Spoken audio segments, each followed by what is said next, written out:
Okay. Welcome everyone to the meeting of the Conservation Commission / Inland Wetland Agency for Norwalk. It's Tuesday, March 28th, 6:02 p.m. Could we please have roll call, Alexis? Yes. Commissioner Cheryl Brown? Here. Steve Clockey? Here. Ed Hollowinco? Here. And John Malin? Here. All right, so you do have 4. Moving on to mission statement. I'm reading here that Conservation Commission of the City of Norwalk was established as the Inland Wetland Agency in accordance with an ordinance adopted September 24th, 1973. So we're on our 50th year, or starting our 50th year. What would that be? You are 49th year then, I guess. Yes, it'll be 50 in September. There you go. Yeah, because the City of Norwalk said we had to be here and the state of Connecticut said we had to be here, so we're here. And that's that for now. Public comment, do we have anybody on board who wants to talk about something other than what's on the agenda? No, you have no attendees. Okay. Then let's move on to receipt and discussion S23-617, 16 Fireside Court. I don't believe that anyone is here representing this application. If you are, pipe up now. This was, you saw this property as a show cause hearing after I issued an order for work that had been done without permit. They're surrounded by wetlands watercourses on both sides. They did have a deadline to submit an application. And a few days after that application, they did submit the application form, but that was it. I have confirmed that they have retained a environmental consultant firm to assist in the development of a restoration plan, but nothing has yet been submitted to my office. So since they did submit their application form on the, it was technically received, the receipt date is March 14th. So you have 65 days to render a decision, which gets you to your May 9th meeting. Hopefully we'll receive some additional information and a complete application well in advance of that May 9th date. That's all that we have at the moment for that one. Great, thank you. Moving on then to discussion and/or decision. First up is S23-613, 18 Eastwood Road. Okay, and I believe that Mr. Suarez is on the phone. This was also a corrective action application. Mr.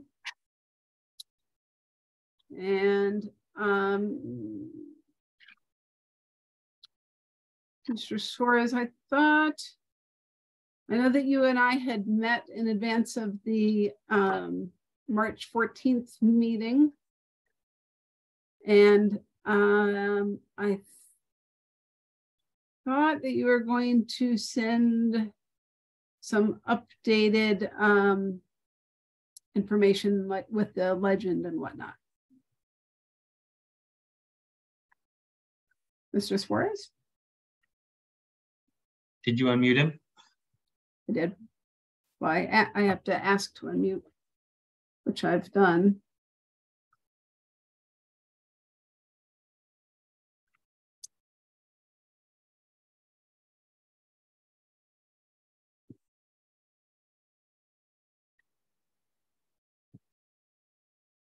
Mr. Suarez, we're on your item.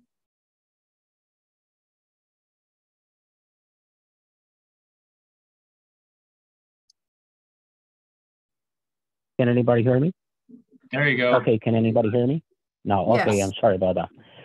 Okay, so I'm still working on a revised plan and working with the arborist about the herbicides he's going to be using to get rid of the invasion plants, and also to get the all the plants that need to be, all the trees and plants that and shrubs that need to be planted in the, in the area that was disturbed.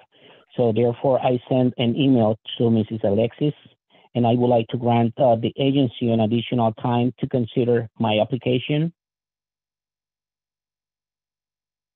Okay, so like Mr. Suarez mentioned, there is a, as you know, there's statutory timelines for the commission to render a decision on pending applications. Your timeline for this application would end at this meeting without an extension of time from the applicants. Applicants can provide an extension of up to 65 days for any of the regulatory timelines that you have in your decision-making process. So it sounds like currently the application is still incomplete, but Mr. Suarez is working on completing the planting plan and getting additional information regarding the invasive plant management proposal. So Mr. Suarez, I would just encourage you to try to finish that as soon as possible, that the agency can accept an extension of time from you. It is still a corrective action application that they were expecting a complete application, back in January when it was submitted. So I would just encourage your haste in completing those elements.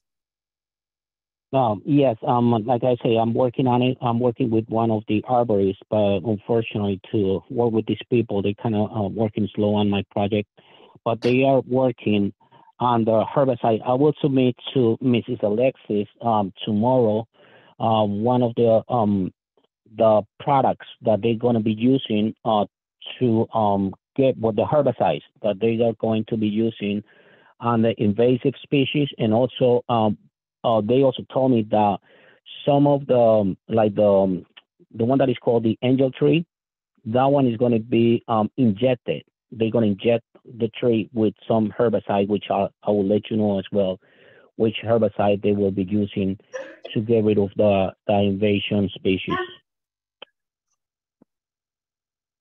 Okay.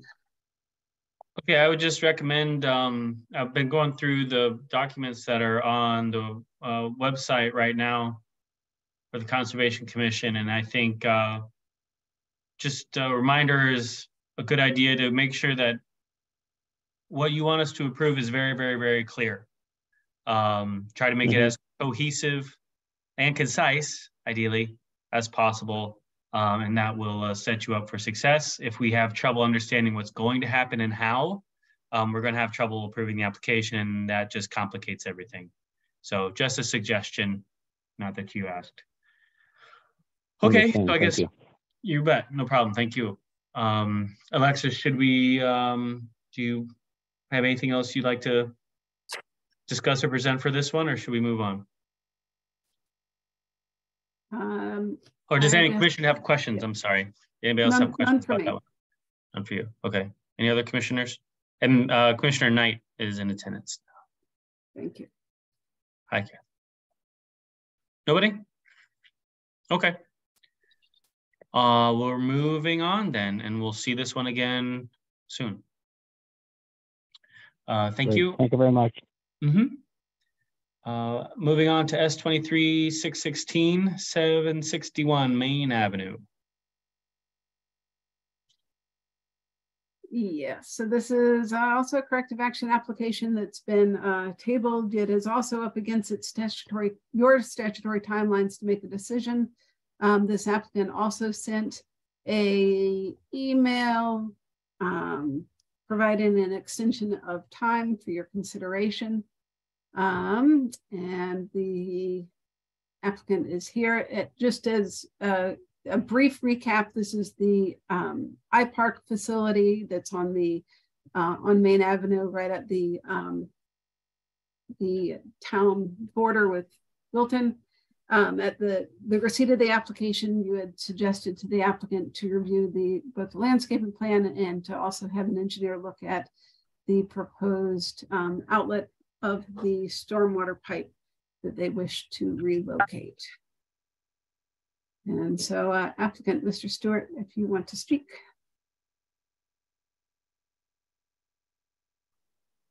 Sure. Can you hear me? Yes. Yes. Okay. Yeah. Sorry for the delay on this. We're just a little hold up with the engineer. Have a 90% completed landscaping plan, just waiting on the final drawing from the engineer, which is causing the delay on my side.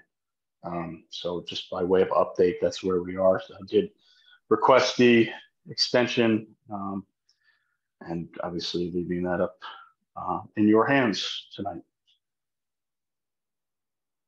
Okay. Does anyone have any objections to granting a little more time to process this one? Mr. Stewart, are you going to, on the plans, show both proposed work and maybe some illustration of the areas that were disturbed, which is always helpful for us? Yes. Okay, great. They'll be on, but yep, for sure. Okay, wonderful. All right, well, if no one else has anything to add, we'll move on from this one too. Thank you, Mr. Stewart. All right, thank you. All right, S19-546B, 10 Willard Road. All right, so this is this application was received 2 meetings ago, but the if you might recall, the applicant arrived very late to the meeting and had missed most of the discussion on applications. So Mr. Enters, you are more than welcome to describe to the commission your application. Commission, as a reminder, this was a 2019 approval for a multifamily residence that you approved with a permit, and the modification of the permit seeks to align the field conditions that we found out at the site with an approval. And so you are more than welcome to share your screen if you like, or I can pull up. Well, let's see what you have. Well, well, first of all, I apologize about the last meeting. I got stuck in another meeting. I couldn't get out. So this is a minor. I guess how do you? What's your term, Alexis? A minor change? Minor modification of permit. Okay, modification of permit. So a couple of things. Most of these changes were for the benefit of the site. And if Alexis doesn't have pictures, I'll try and get pictures up. Well, the first one is good. So if you, Alexis, can you point on the screen to the place where the fence juts out in that triangular piece by the bottom of the antenna? Right there. Yeah. So on the original plan, the fence just went straight instead of going on an angle like that. And because the corner of the tower, there's a huge concrete pier, foundation pier, couldn't get access into it. So, and the fire lane comes right back down over there. It was basically blocking access. So the fence just followed a slightly different outline in that area. So that's the modification to the fence. Instead of going straight down, it's just a slight angle so that the gates that were originally proposed don't open into that big pier. And if we do need pictures, I can pull them up, but I think that's. Actually, I would like to see pictures because I'm not quite placing it. Okay, hold on a second. Let me go back to.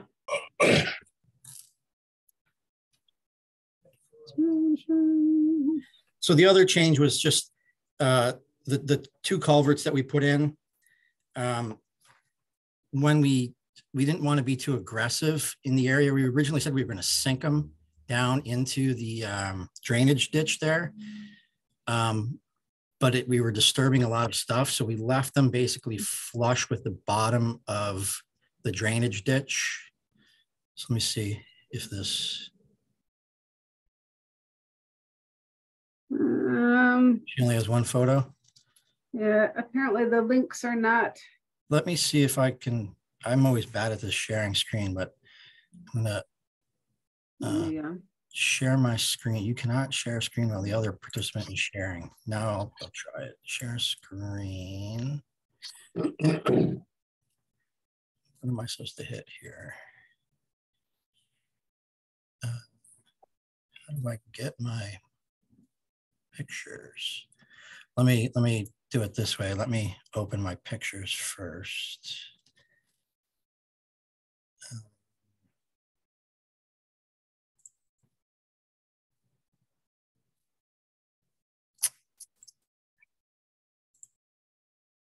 Looks like it just misses it. Let me see. Screen.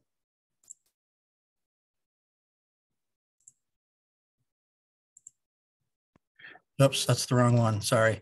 Well, we can talk about the drainage ditch while we're here. And I think there was, so we haven't planted them yet, but we're going to add more plantings along this edge here. That was part of the minor modification, was to add more plantings. Let me just share. This is not the screen I wanted to share. How do I?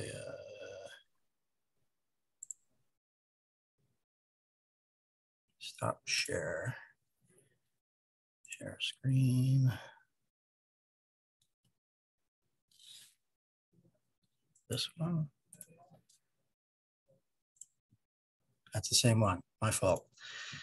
What is going on here?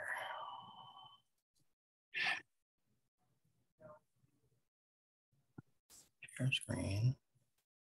This one. Share. So unfortunately,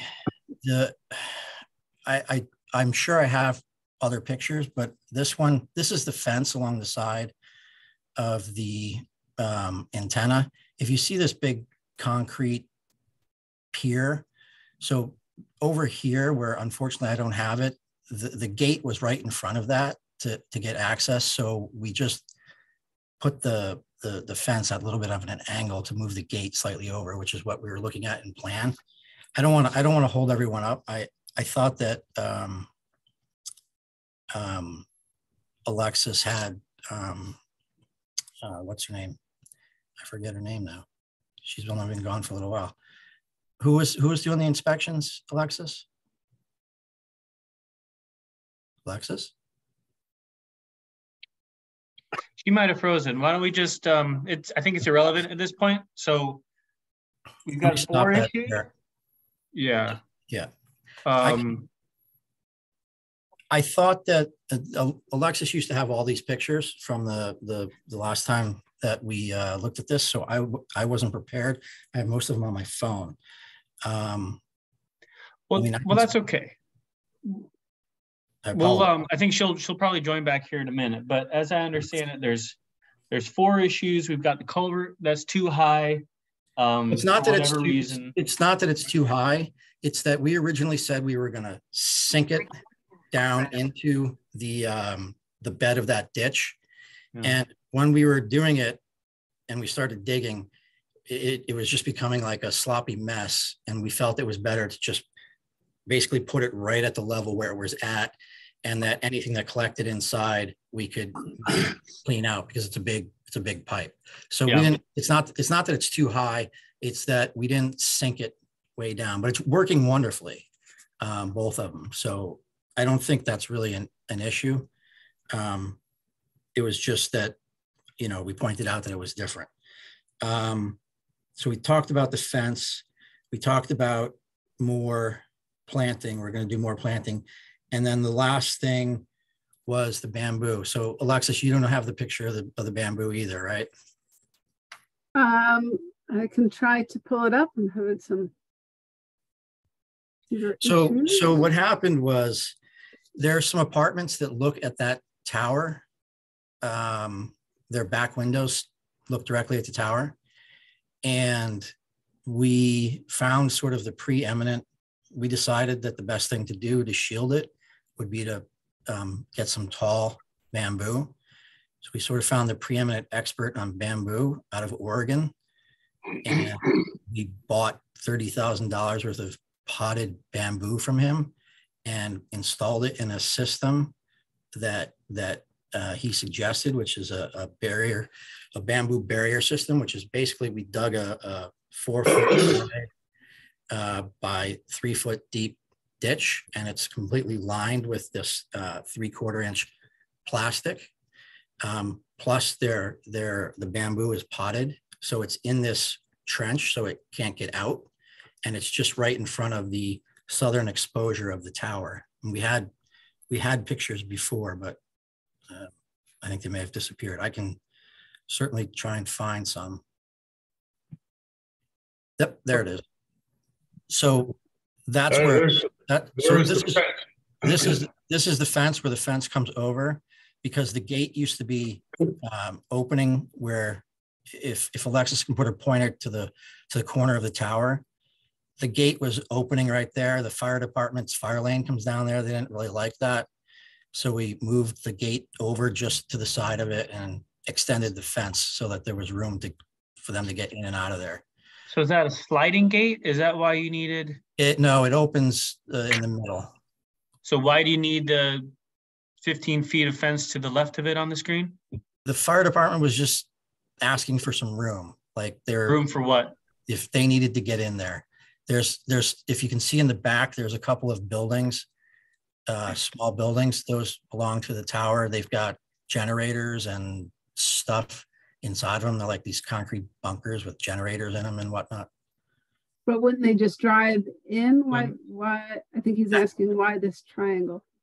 I'm going to be totally honest with you. When like city officials, when you're a developer and city officials ask you to do something, I try not to argue. It never gets me anywhere. And I apologize. I didn't think it was that big of a deal. So I just said, sure, not a problem. And they also, the transformers are here for the I keep pointing with my pointer. You can't see it. The transformers are, right back there. They wanted to be able to get there. I guess they felt like they didn't want to get stuck or something, is sort of the way it works. Okay. Well, we can reach out and try to get, from the horse's mouth on that to see really what the requirement was. All right. So we've talked about the culvert, the fence, the bamboo. I believe there was an issue maybe with the mulch under the trees on the west side of the water course. Yeah, we didn't get to finish it because of winter. Oh, you just had it up. Yeah, we're gonna plant some more stuff to stabilize the side of. So we left again. I'm trying to play both sides of the coin here. Alexis didn't want us to do too much in the ditch, so all that stuff that you see is basically weeds and whatnot. We tried, because frankly it's just a ditch, but it's considered a water course. So yeah. we tried to not do anything in it. I guess there's some concern that the sides need some more stability. So we put in a plan to do additional planting along the sides. Okay, so I guess that's number 5 or number 4. So number 5, I guess, is this, what we're looking at on the screen. So can you describe what this is? Yeah, this is called our landscaper going crazy. So, and I'm sure Alexis will admit this, this was all full of invasives. It was basically just a huge pricker patch. And so we asked our landscaper to, because there's a turn there for the, I don't know if you can see it, there's a T-turn that was required for fire trucks. So we asked them to knock down that stuff, and we showed up and it was gone. I'm sure a bunch of junk is going to grow back in there, but he knocked it down, and once he did that, we told him to put wood chips on it.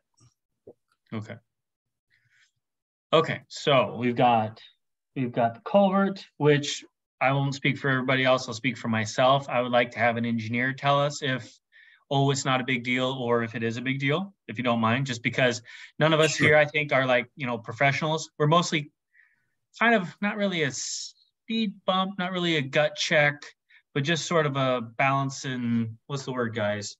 Balance and measures? Anyway, it's fine. We're just here to like kind of make sure everything makes sense, right? And so when we don't see installed what we approved in the drawings, we've got to like be able to connect the dots and be satisfied that the intent was met, or if the intent wasn't met, you know, there's still no violation, right? Alexis, so it's not a question that any of us here can answer right now, I don't think. Sure. Did you find any pictures of the culverts? Yeah, I think we all understand. Oh, there you go. So we talked about it last time at last meeting. No, I'm sorry. Again, I wasn't there. So it's fine. I'll get DeAndrea, which is our civil engineer, to. You want something written, or you want? Okay. Sure. Something on record. See, it's actually working quite well. Okay, great. Well, let's get a professional opinion on that. Stabilizing the bank, I think, is, Alexis, correct me if I'm wrong, but it seems like the sort of thing where, is it a violation, or is it just incomplete work as far as we're concerned? Yeah, I'd call it more incomplete work. So they have installed silt fence at the base of the slope. And then part of their submission. You have the pictures with the silt fence is there. Is yeah, that's the one that's not coming up. I'll have to. I have it. I'll show you. Work on it. So, and then they are proposing additional plantings along the bank. So this is. So we didn't. By the way, we didn't. Yep. Hold on. Let her finish. I'm sorry. Mind, please. My fault. Just to orient yourself, this is the tower. This is the area of bamboo planting. This is the turnaround where you just saw the wood chips.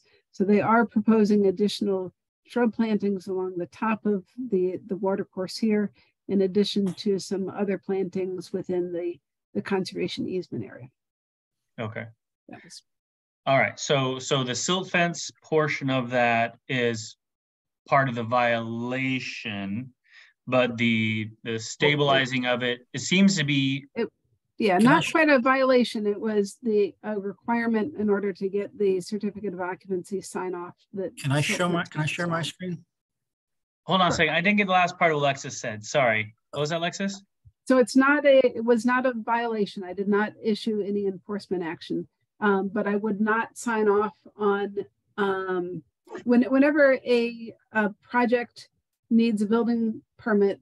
In order for the building department to issue a certificate of occupancy, the other departments have to sign off. And so before I would sign off on that occupancy of the building itself, I required that certain things be done on site. And one was to install silt fence.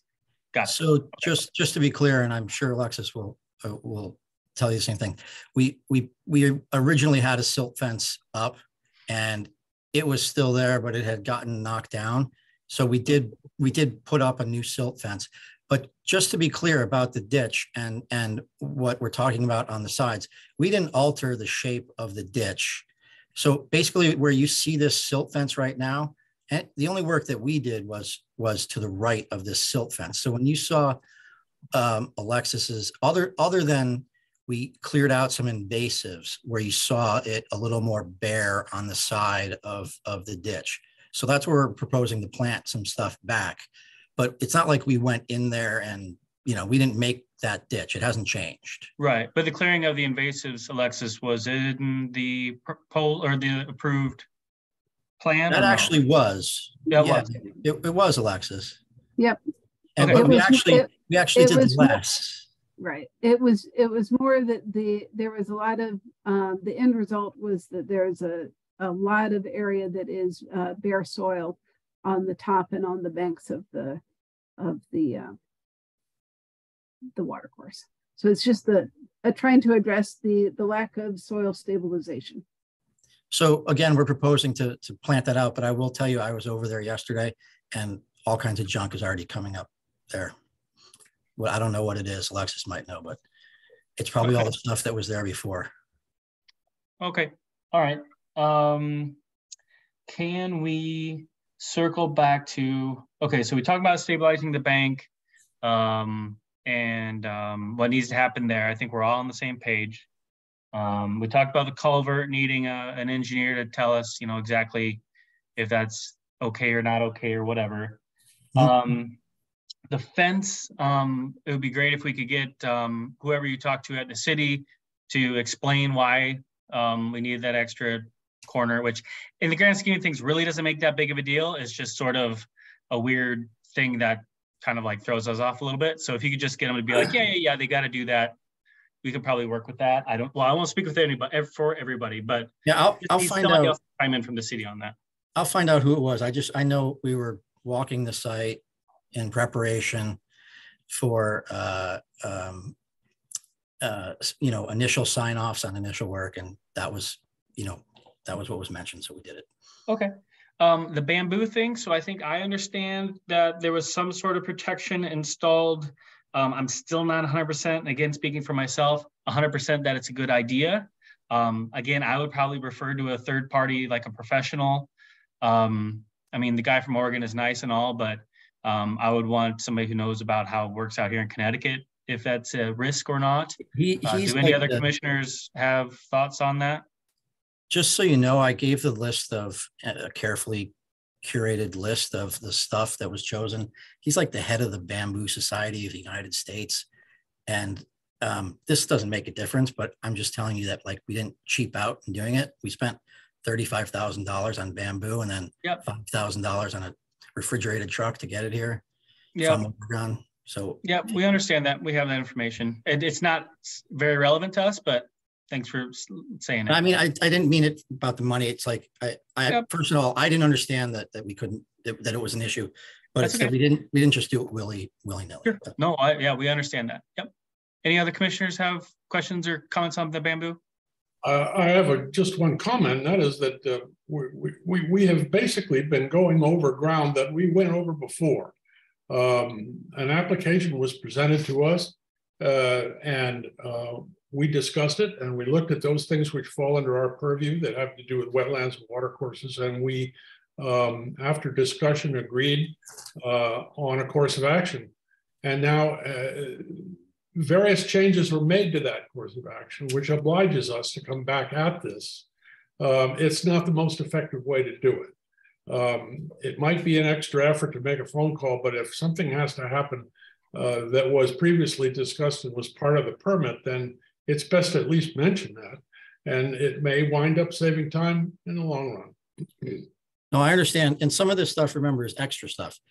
Meaning it's stuff we're going to do as extra, not part of the original application. Well, it's all under our purview. I mean, even if it seems like a perk to you, it may not be to us. So, but we understand that. That's fine. Okay, so just to move it along. So I'm now on my list is the mulchified tree area there to the west of the ditch. Commissioners, do we understand what's happening there? Do we have any ideas on what we'd expect for remediation? Does anybody want to explain to Mr. Enters why it's potentially an issue for us? Could we see the mulch picture again? Because I know that mulch has a host of sometimes concerns, especially if it's put over tree roots and the breathability and some of the disease that comes with putting mulch over an area. Just environmentally, it's not necessarily great surface. So it's not actually mulch, it's wood chips, and it's wood chips from the dead trees that were taken down on site. And Alexis, you're still pulling up that picture? Yeah, I'm working on finding the, so I don't have all of my photos. You had one before. Let me see. I was just looking for. There you go. I have one. I'll do it. Where's the share screen? Well, while he's bringing that up, I think important thing for us to keep in mind is that it's in the upland review area. So it's like, how does it affect, the water course? Well, how does it affect? I guess the trees, which affect the water course, right? I think that's right. How we're looking at it. Yes. Well, it would depend on the pitch. If it's not level, then heavy rain would wash all the chips down into the water course. I mean, that's just one of the reasons. Additionally, it's going to smother anything that tries to grow, anything that's understory. I don't know why I can't get my picture to come up. It's on my screen, but it doesn't want to come up. Why is that? Let me try one more thing. Mr. Enters, if you could do us a favor, when the commissioners are talking, just give them a second, make sure they're done before you jump in. Is that okay? I apologize. Yes, I was sort of talking to myself, unfortunately. Yeah, no worries.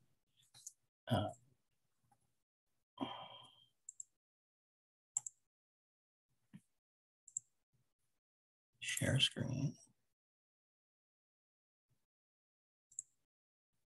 Where the heck?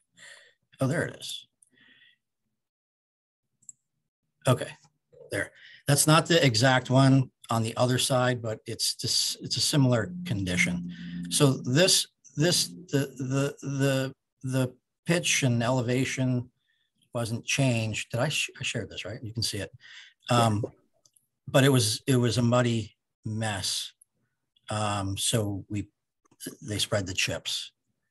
I can tell you that, again, I was there yesterday in the area, and Alexis had this picture before, and in the area to the north of this, all the invasive stuff is already coming back up right through the wood chips. I have a question. Are the wood chips outside of the fenced area as well? Yeah, on the other side, which is what Alexis had that picture up before. I can't find that picture. So as I understand it, there was a passive recreation area that was within a split rail fence. Right. And so that's sort of like a little island toward the south side of that greater area with the trees. And so basically the whole thing kind of became a recreation area. And I don't recall, Alexis, inside that passive recreation area that's on the drawings, was the wood chips are okay in there? Did we have any language about that in the application? No, we didn't. So the original intent was kind of a more natural, for the passive, the dog park area. No, I don't think that you spec'd anything other than no tree removal. It was more the areas within the upland review area that are outside of that fenced in area. So Alexis, yep. Oh, sorry. I was just going to say, and so it has, for me, more to do with the lack of vegetated buffer that was originally intended or envisioned, I think, by the commission. So it's the relative lack of vegetation adjacent to the watercourse, and you have done the plantings at the top, but it's the condition of having the road, which is supposed to be kind of a grass paver, but no grass, and then a kind of natural condition, which is now wood chips. So it's just the lack of vegetation other than the planted stuff at the top of the bank between in the upland review area. That's really why I called it out. So all of the green, which is which is called grass pave, has topsoil in it, and that'll all be grass. That'll be planted out. It got too late in the year. And then as far as so this is a catch-22 for me, and I don't want to try and sound like I'm not trying to complain. I'm just trying to say how it is. When we gave this conservation easement, it was forced onto us that we needed to take care of it and that we needed to remove the invasives from it. So if you look at the language in the conservation easement, it says that owner of the adjacent property, blah, blah, blah. If a tree falls down, we have to clean it up and we have to remove invasives. Now, we went too far in removing the invasives. I agree. But I can guarantee you that within a month from now, that whole area on the other side where there's wood chips is going to be filled with prickers and low brush again, because it's already coming up. So what my responsibility is, I don't understand. I mean, That's understandable because it's a gray area. And we have a ton of plantings that we're going to do that Alexis put up previously. At the very top of that, we're going to do more plantings along the ditch, and then that whole roadway is going to be grass. And then I suspect what you'll find, that wasn't cleared to be any sort of recreation area. It was cleared because we were building that fire road and whatnot. I suspect you're going to very shortly see that it's just filled with junk again. And junk meaning stuff that just grows like it was before. Okay. Well, do the commissioners feel not qualified, but I mean, comfortable in, eventually we're going to have to give direction to the property owner as to what we think is a reasonable resolution here. So I actually don't know what that is. Do we need to ask somebody else, or you guys have an idea of what that is? So or Alexis too, by the way. Sorry, just keep going. The planting drawing that we submitted was done by our landscape architect, and it was his notion that, I mean, we're planting a ton of stuff. If you look at that if we plant up all that stuff to the west, all this, if you can scroll down just a little bit, Alexis. If you can, scroll up, sorry. Yeah. So we've got all this stuff along the property line or the easement line there, and then across the top. And then we've got all this stuff at the bottom along the ditch, plus that whole, what you see as green plastic right now is going to be filled with grass. I think that, his opinion was that's going to take care of it.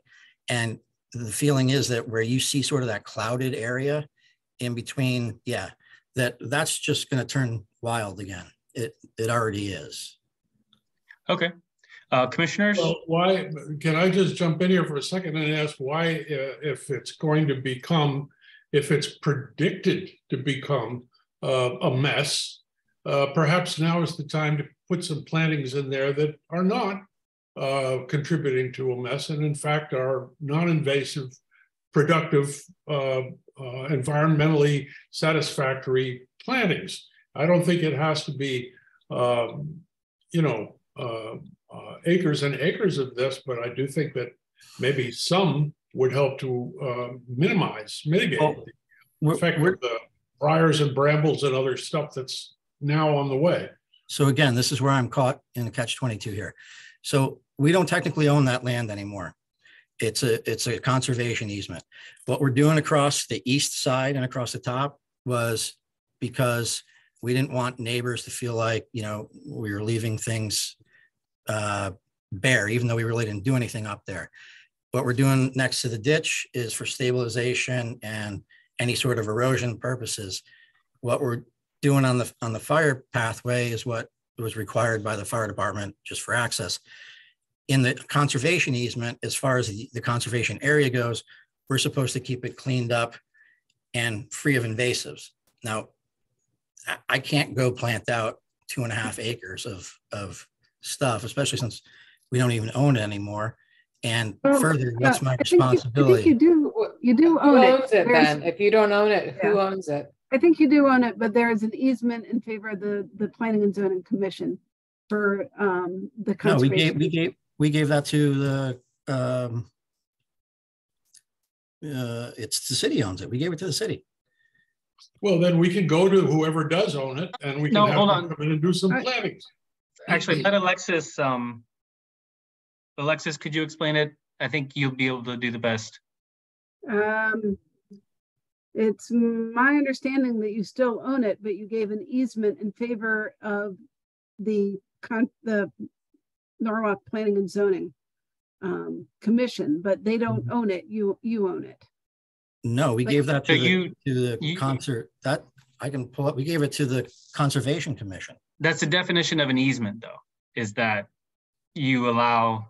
Oh, anyway. Either way, so let's just whittle this down so we can get through this as efficiently as possible. The planting along the water course we're talking about in the light of the water course restoration, the bank restoration, the green turnaround access thing for the fire trucks. I don't think anybody here has any objection to, other than the fact that it's not grown in, right? So we're really just focusing on the area west of the fire truck area, the fire truck driveway, and that area that's gotten all mulched. And where you're proposing some plantings, I think the question is, what happens in the rest of the space where you're not proposing to plant anything, and whatever valuable vegetation that had been there is now gone, therefore giving the, like you said, the crap that's going to come back even more room to come back in. So I think probably what we're asking for here is maybe a little more proactive approach to addressing that, which may require a landscape architect to maybe not just put, you know, rule of thumb, be like, oh yeah, that should be fine for them. I think we want someone to actively take a look and see what makes the most sense for that space to meet kind of the intent of the conservation easement. Well, so that's where, okay, well, let me just say one thing. That's where I'm stuck on two sides of a fence, right? I'm straddling it and it doesn't feel good. In the conservation easement, it says I'm supposed to clean up the invasives. So frankly, at the end of the day, what does that mean? Was I supposed to cut down all the prickers or was I not? Am I supposed to let them grow back or am I not? I don't want this to drag on forever, but what I would suggest is let me plant out the grass on the fire lane. Let me do the planting along the banks. There's a ton of planting on here to the east. Let me do all of that and let's see what happens to this area. And I think at a certain point, you're out of the, and I'm not trying to, you know, be cute. Upland review area. You're out of the upland review area at a certain point, which is not too far beyond where that fire truck turnaround is. So listen, I want to do what's right. I just don't want to be doing this forever. And it's the same thing with the ditch. The ditch is going to get filled with invasives again, because we frankly, you know, as winter came, they died. So we didn't take them out. Am I supposed to clean the ditch out of the invasives or am I not? I mean, there was like, I don't know, somebody has to tell me what I'm allowed to do and what I'm not allowed to do. And or else we're going to be doing this forever. Commissioner Knight? Yeah, I guess a thought on the wood chips that I guess were trees that used to be there that got cut up and then just dumped, the remnants dumped. I mean, it's kind of similar to if somebody went into a conservation easement and started dumping their lawn clippings and other clippings from their garden. It's still dumping in, you know, a plethora of organic material that's not necessarily beneficial for the whole ecosystem in a way.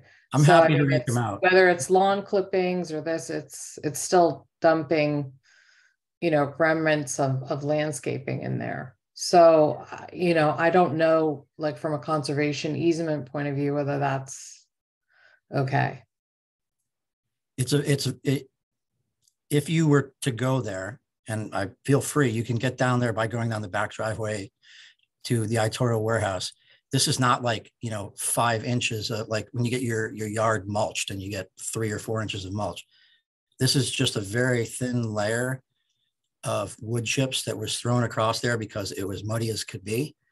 I'm happy to rake them out if that's what you want, but I think that's probably not ultimately what you would want if you were there and took a look. Because I think already I see the stuff coming up through it, and I'm going to have to figure out what to do when that happens. Okay. Well, maybe you and I should meet before the commission meets again. Okay. You and I should just meet and go over everything and try to, because I think I hear what the commission is saying, and we'll look at your planting plan and see if we can figure something out. Okay, that'd be great, because we were about to order all that stuff. So I think the applicant is entitled to know what kind of activity the commission would find satisfactory and supportive of the environment, which is what our brief is. And so I think that, you know, leaving the applicant in a position where they don't know what to do about invasives in a watercourse is not an acceptable outcome. And I think we need to, however we do it, find a way to define that more clearly, or to listen to the input of a soil scientist or whatever would be the best next step. But leaving it the way it is would not be acceptable. It would be helpful, definitely. Yep. Yeah, and so when we meet, we can go over invasive management as far as your wetland permit. and what was in it and what you can do. And then I think separately is the terms of the conservation easement and your obligations over that. So we'll go through all of that. Okay, great. I appreciate that. And next time I'll make sure I have a picture package ready and whatnot. Thank you. Sounds good. You bet. Thank you. Thanks for your patience. Okay, have a nice night. Good night. Yep. Okay, moving on in the agenda to S19 531 230 West Norwalk Road bond release or reduction request. So this is a request for bond release. They had no plantings. They just had to have buffered demarcations and not go beyond their silt fence line. They have completed that. The work's done. The site is stabilized, so staff recommends release. Any motion? I'll move. Oh, sorry. I'll second it. All right. Move to approve the release. Got a second? Any discussion? All in favor? Aye. Aye. Any nays? Any abstentions? Okay, pass unanimously. Blah, blah. Cool. Next, enforcement actions. V. Why is it V? V23 violation. Done. V23-1046, 218 New Canaan Avenue. Show cause hearing. Okay, so show cause hearing. I believe the respondents are here. A show cause hearing is required under state statute whenever your agent or staff issues a enforcement order. A show cause gives the respondents an opportunity to show cause or to explain why they don't feel that they have a violation or that the directives in the order are unreasonable. So the way that it works is I will go through why I have issued a permit enforcement order, and then the respondents will have an opportunity to provide you any verbal or written or photographic evidence as to why there should not be an order. And then once you close the show cause hearing, you'll have to make the decision whether to uphold the order, to withdraw the order, or to uphold, to modify and uphold the order. So I did issue an order on March 7th, 2023. And it's a permit violation order. So there was a permit issued on July 25th, 2019 for the construction of a new residence in an adjacent, with activities that were in and adjacent to wetlands and watercourses. You approved a permit with 14 special conditions and 11 general conditions. And so I'll just go back to the order. And share the screen so you can read along. So the order cites the failure to follow the terms and conditions of that wetland permit S19 539. We did a site inspection following a passerby called to ask about the extent of tree clearing at the property. And I, at that point, did not think that there was any activity going on at the site. So we did an inspection, and following the inspection, issued the order. And so basically the order lists the special conditions of the permit and notes that none of them were completed. So the special conditions range from providing photo documentation to posting a bond to having a pre-construction on-site meeting with the contractor, to having the contractor provide their contractor's agreement, to installing silt fence and hay bales at all of the locations on the approved plan, to not disturbing anywhere beyond that limit of disturbance, to follow the construction sequence that was laid out on the approved plans, to have the environmental monitor provide a weekly inspection of the site and provide a weekly report. And that any changes return to the commission.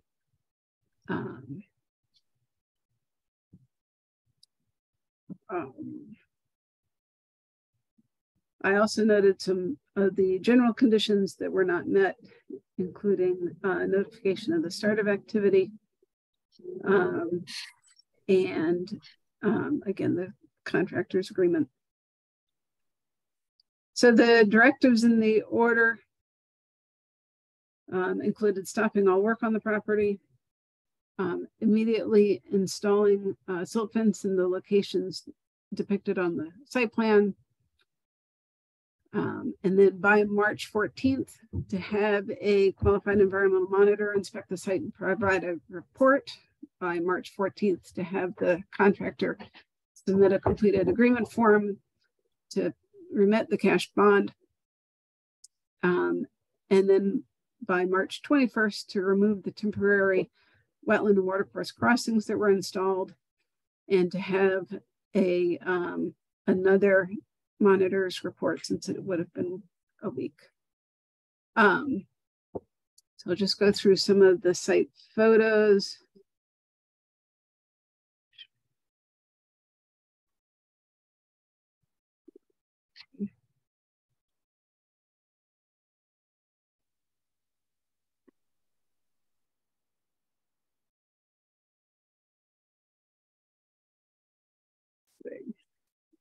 Sharing.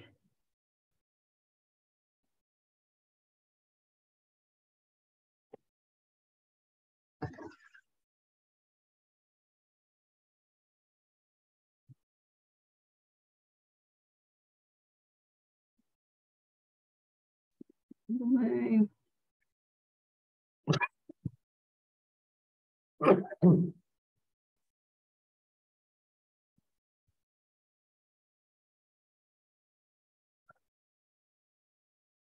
So I'm going to start with some aerial photos just to remind you of where this is. Some of you were here in 2019 and approved this permit. The property is located on New Canaan Avenue, which is State Route 123. It is directly off New Canaan Avenue. It's a flag lot that was originally, this was one lot that was pre-cut many years ago. This is Orchard Lake Condos to the left and Twin Pond Drive to the right. And this was previously a vacant lot with an access coming from New Canaan Avenue, where it crosses Silver Mine Brook, which is this watercourse here. And then there's a second small intermittent watercourse in this location here. And the development plans allowed for the installation of a driveway, a bridge, a second bridge, and then this area was the house site. Additionally, there is a wetland area that's approximately in this location here. Let's see.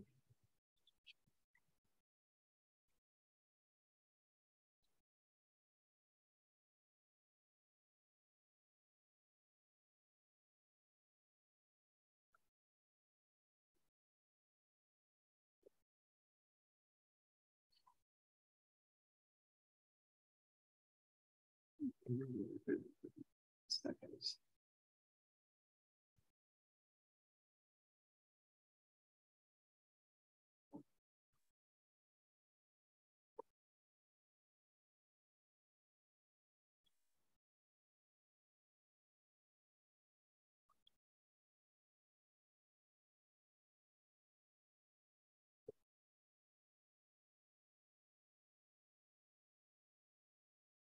Okay, so these are a little bit out of order, so my apologies.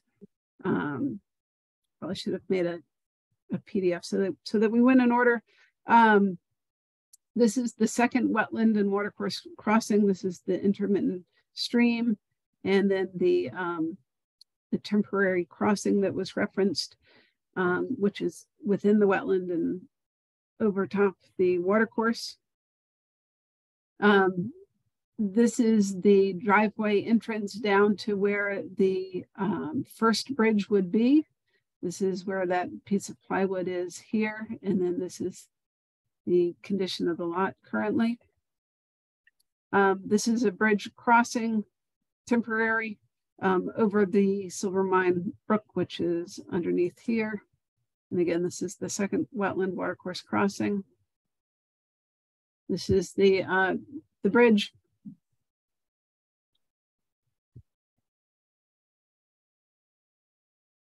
This is the wetland area and the watercourse and the temporary crossing. Removal of the stumps.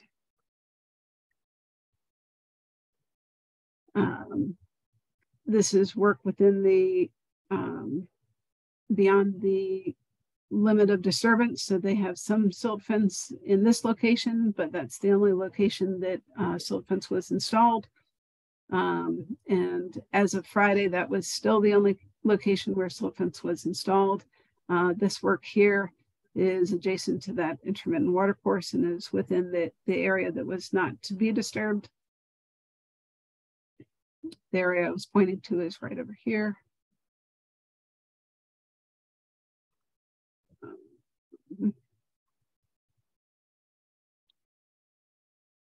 So again, the silt fence is here, but it's not any of the places adjacent to the intermittent watercourse and wetland, nor is there silt fence along the rear of the property.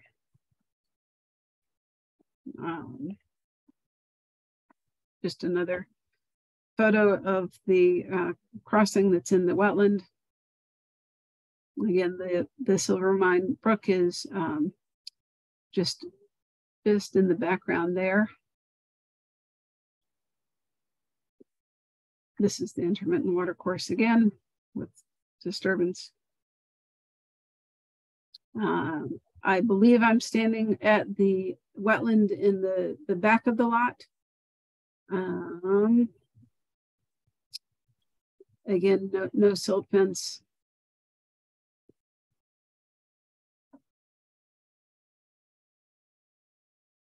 These are cut sticks that have been deposited, I believe, in the wetland.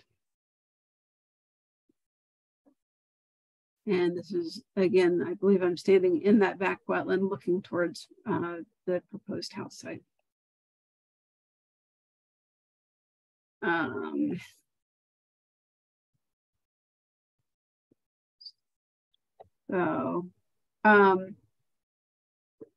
Let me just grab one other piece of paper, sorry.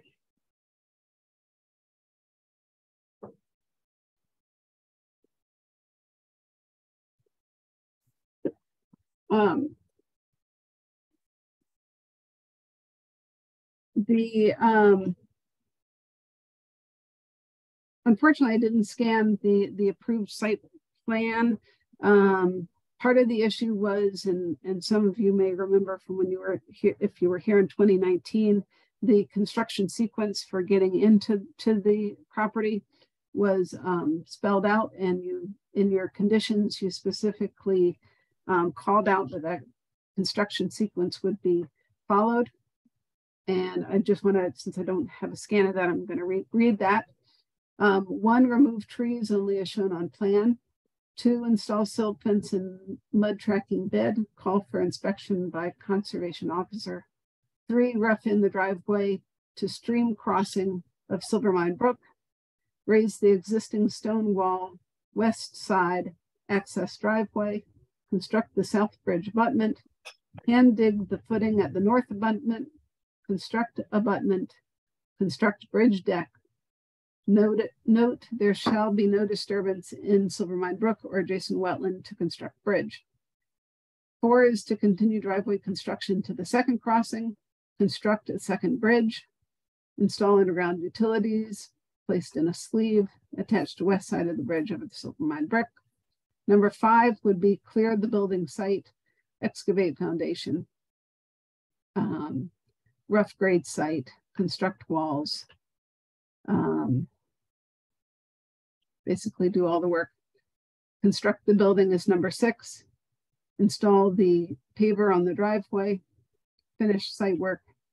7 would be install plantings and fine grading. So I just wanted to clarify that the trees could be removed, but no site work or temporary crossings were proposed. So it's for all those reasons why I issued an order. And that's it for me, I think. Before the homeowner responds, do any commissioners have questions about what Alexis just presented? Okay. Dan and then Ruby, the floor is yours if you'd like to unmute yourselves. If you can, or does Alexis have to do that? No, they can. Can you hear us? There you go. Hi. Yeah. So what would we be responding to? Like where should we start? Are we wrong? Or do you object with any of the violations that we just reviewed? Can you throw that back up on screen, Alexis? I think Alexis and I and my contractor, who unfortunately can't make it on the call, he's having some computer issues or something. We had a sort of a meeting, I think it was before the last meeting on the 14th got canceled. I think we were maybe that Friday before. And we went through a few points together.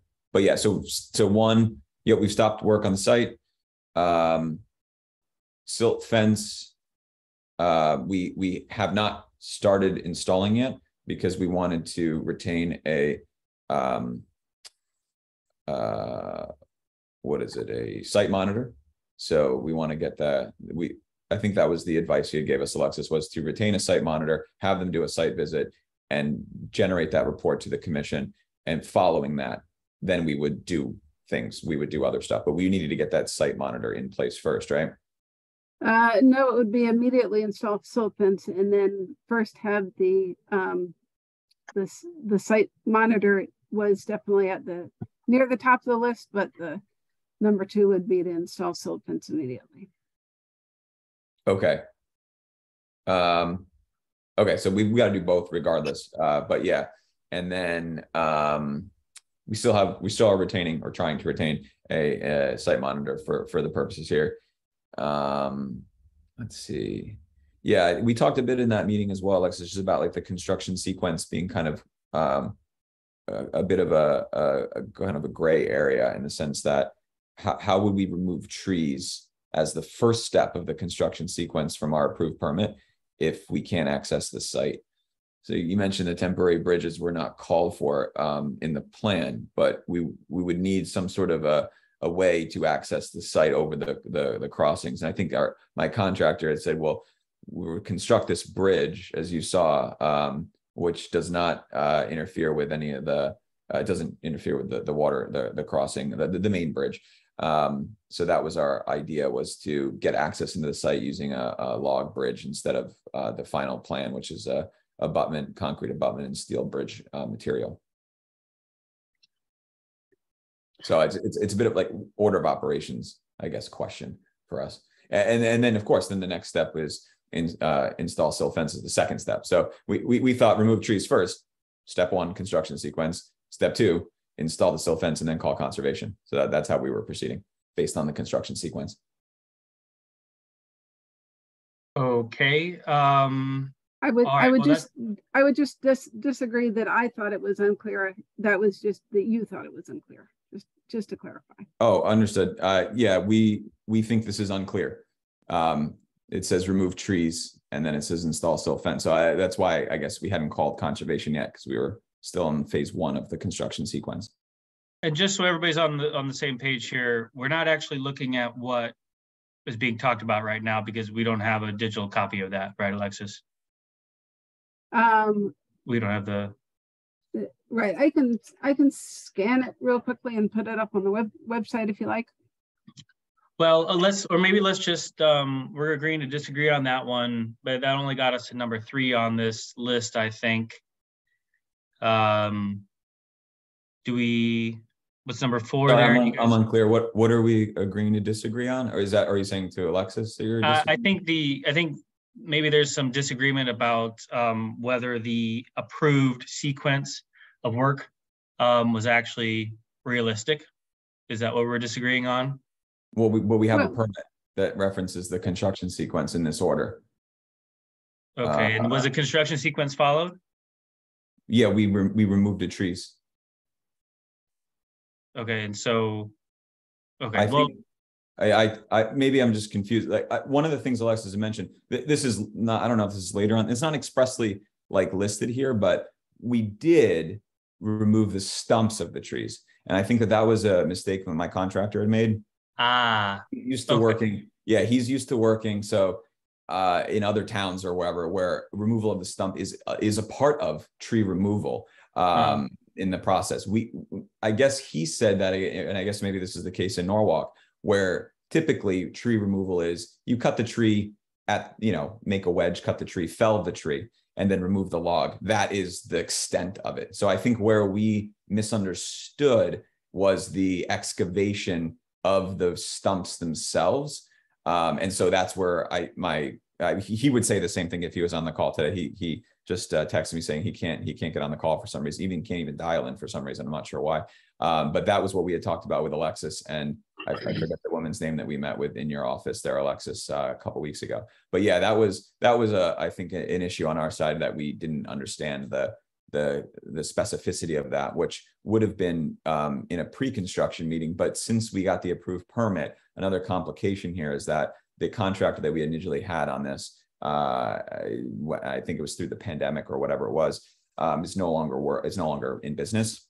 And so I contracted a new individual who we have submitted, I believe, a signed agreement of contractor relationship, or I forget what that document is called, but that's now in the hands of the conservation office, and he's the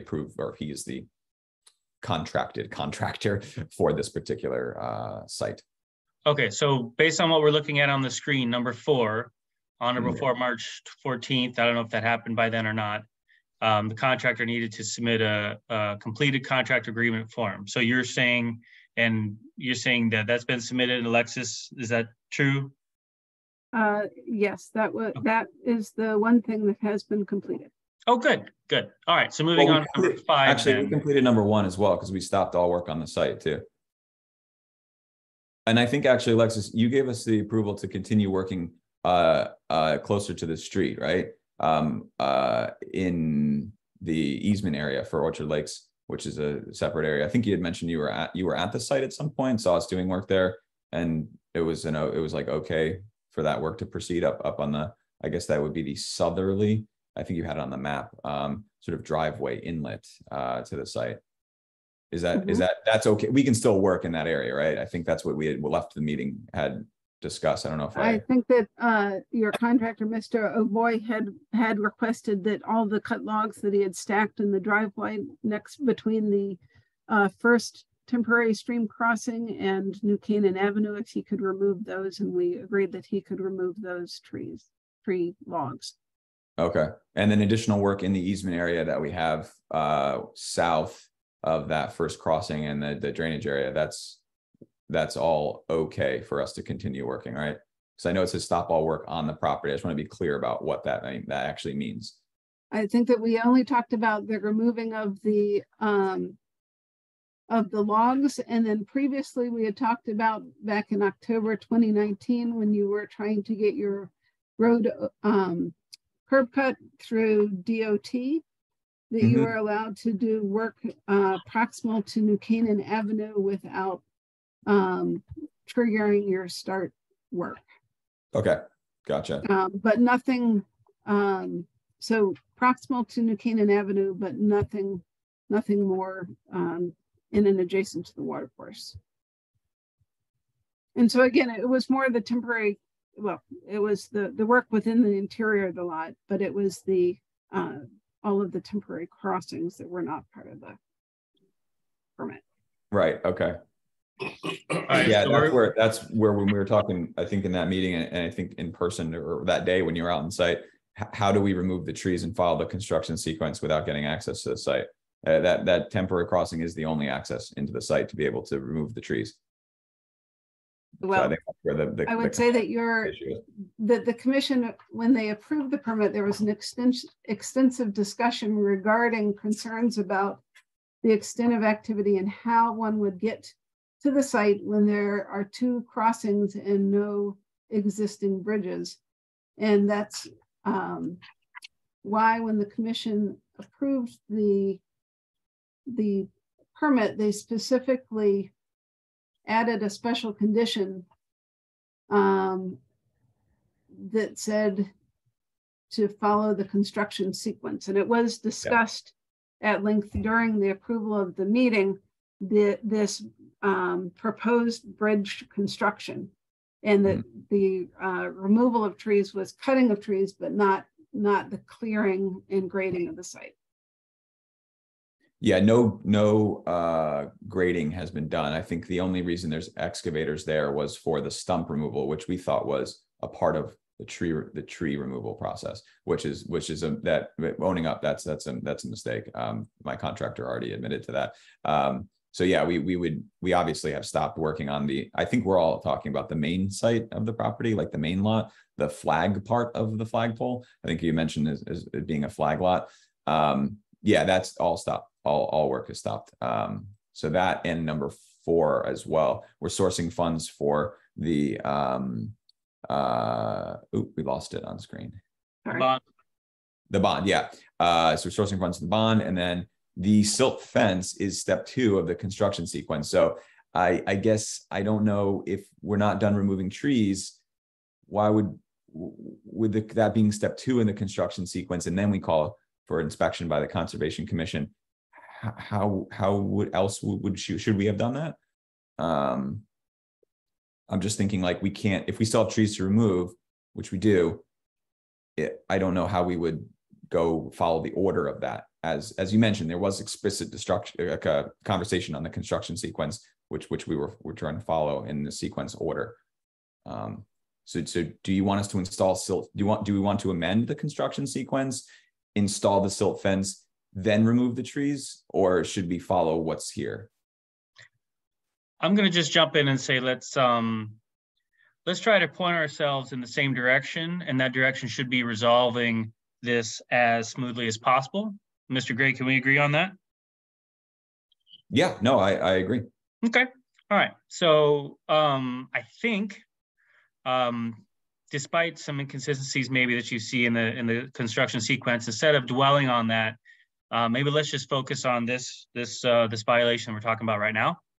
And if you do have any questions, I think maybe we can, maybe Alexis could talk to you about that in the office, et cetera. Is that okay? We're trying to, we're just trying to cover the whole thing here before it gets too late tonight. And, okay.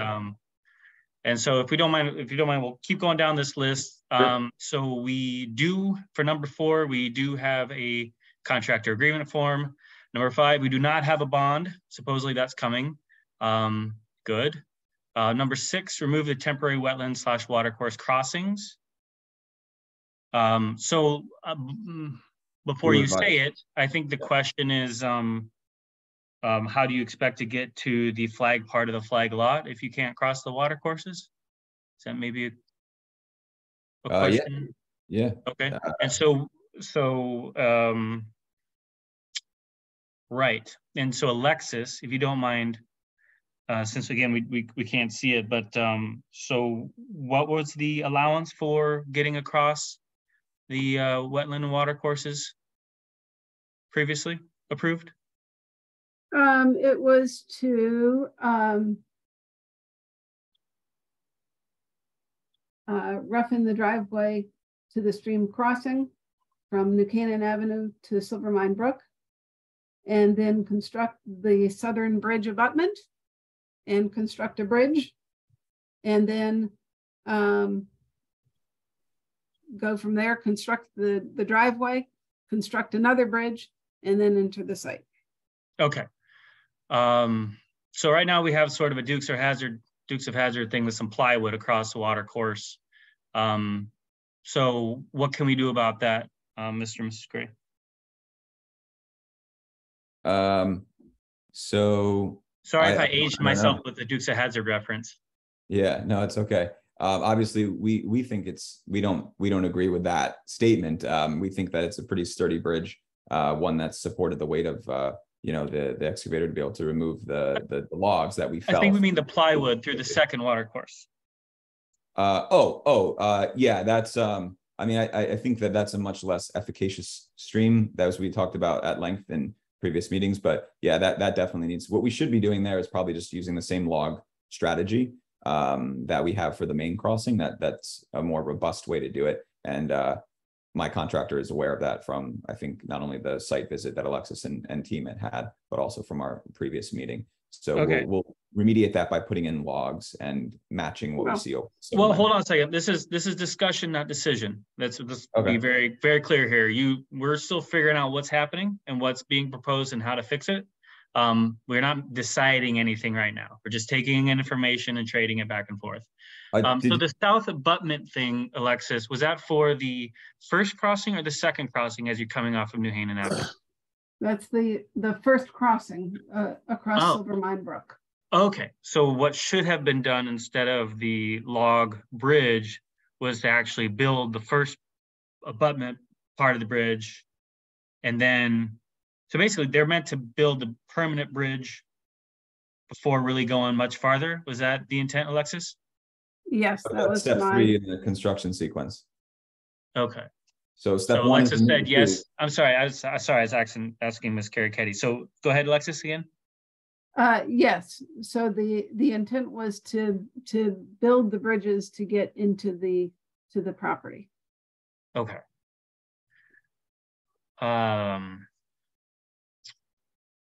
So the Grays, Mr. and Mrs. Gray, is that a big thing for you to achieve? Well, it's sort of a leading question. I don't know where it's leading. Sorry. Well, I think what was meant to happen was before people came onto the site in quantities, that there was going to be some actual real bridges over these 2 water courses. Is that your understanding? No, my understanding is that we would remove the trees, install the silt fence, and then rough in the driveway and construct the bridge as it shows in the construction sequence. Okay, but you've already, I'm sorry, I'm just getting really hung up on that. So removing the trees, so there's a lot more work that's been done on the site other than just removing trees, right? Like excavators and all that stuff? No, well, yeah, I mean, you need to pick up the trees, the logs somehow. Yeah. Okay, but there's no other work happening on the site other than removing a few trees.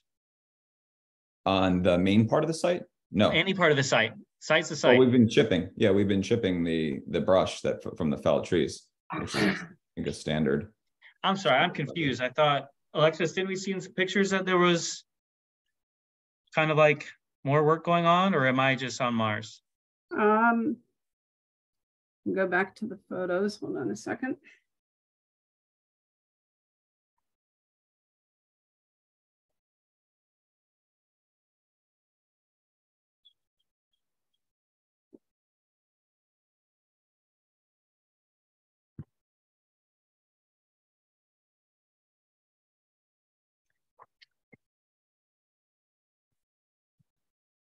And I guess while that photo is coming up, oh, never mind, I'll bite my tongue.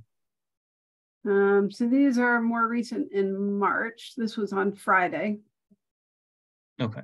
Hold on, let me go.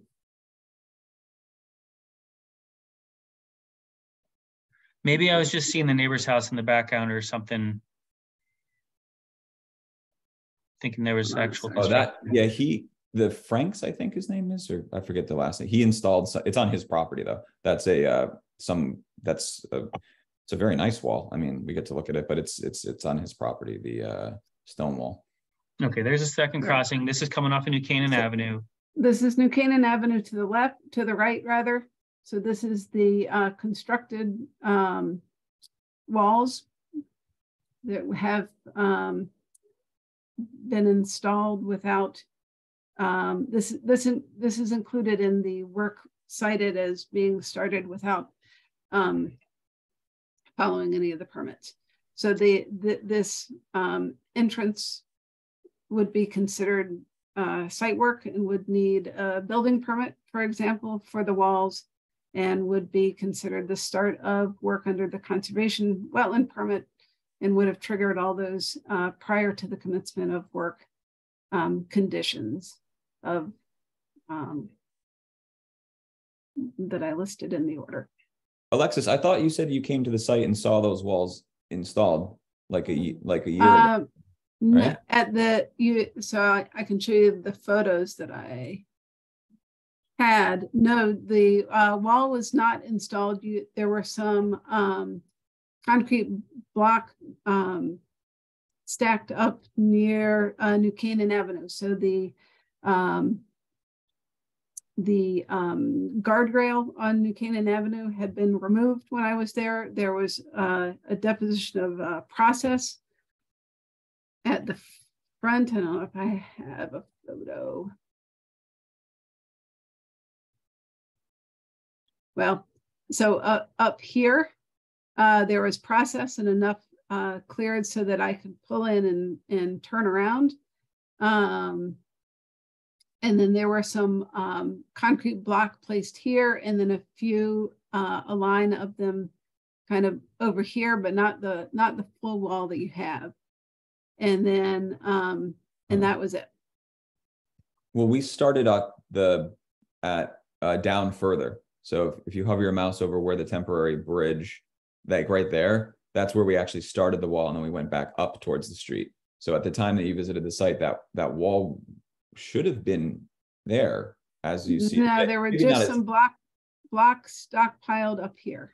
Well, the guardrail was the guardrail for the state DOT was removed after we installed those block. So I saw that the guardrail was actually reinstalled sometime later. So yeah, there was some back and forth. The head of the highway or whatever that title is had to get involved in order for us to actually finish the DOT component to their specifications. But yeah, that wall would have been in place for anyone to be able to drive in and turn around. So but does that make a difference whether it was seen now or before, that it wasn't supposed to been done anyway? Just because we were caught earlier, does it make any difference really? Well, I mean, if you were on the site and you saw it, I guess I'm wondering why the violation you're assuming is happening now and not like a year and a half ago. Well, it was happening a year and a half ago, potentially. It's just that, this is when we're talking about it. Now is now. So we can all agree, I think, that that's probably not the work that was expected to have been done, regardless of who saw it and when, before there was some other work done first. No? Yes? I'm not clear on the question. That's right. Don't worry about it. Sorry. Okay, so moving on to number 7 on the violation. Actually, I don't know, Alexis, there's number 3 and number 7 on the violation, both refer to a monitor. Yes, sorry, it keeps cutting. Let me try to reshare.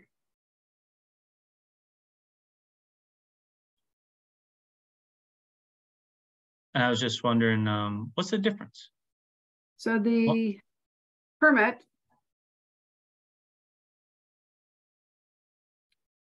requires an environmental monitor to inspect the site and submit written progress reports to the conservation office, describing the state of the site, the current effectiveness of S&E controls, wetland mitigation, planting, invasive plant management, and other activities. And then you say that the inspection and reporting shall occur once per week upon commencement of site work or after any storm event more than 1 inch of rainfall. And so 3 is to retain a environmental monitor and inspect the site that that first week that we noticed work was going on. So that was why it had the March 14th date.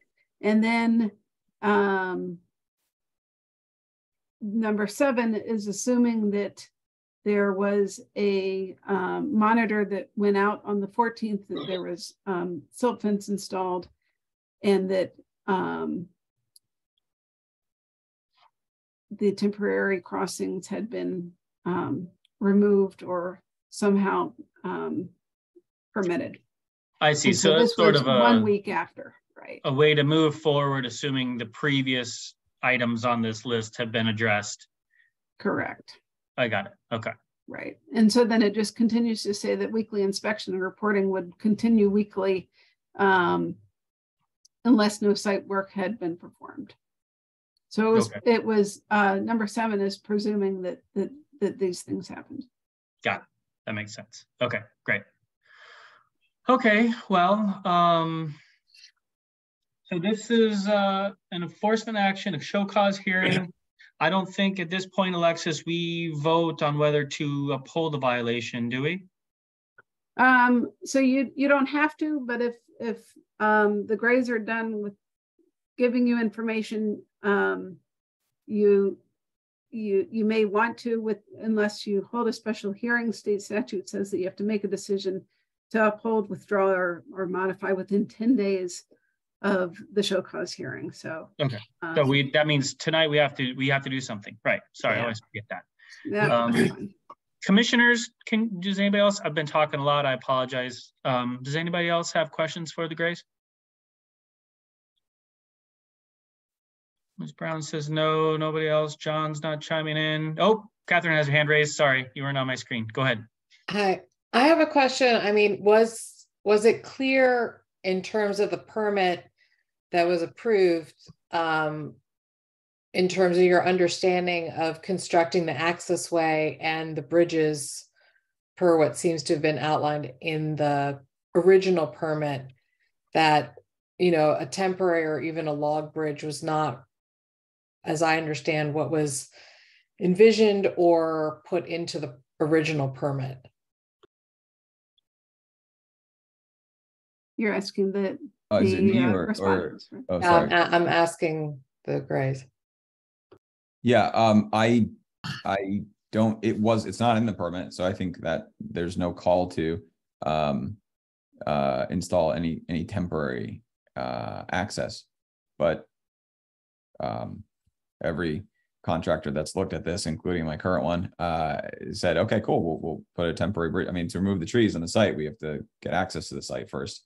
It's the order, it's like this unfortunate order of operations issue where the impression was, okay, we'll follow the sequence, which is what the permit asks us to do, so remove the trees as shown on plan. Okay, how do we get into the site to do it?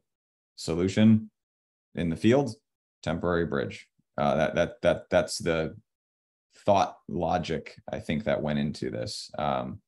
And okay, remove the trees, get them out of there, then install the silt fence, because obviously felling trees, it would be likely that you'd probably ruin the silt fence. So that's probably why the construction sequence says that's number 2, I would assume. And then, you know, from there we do the brook crossing and constructing the bridge and all that stuff.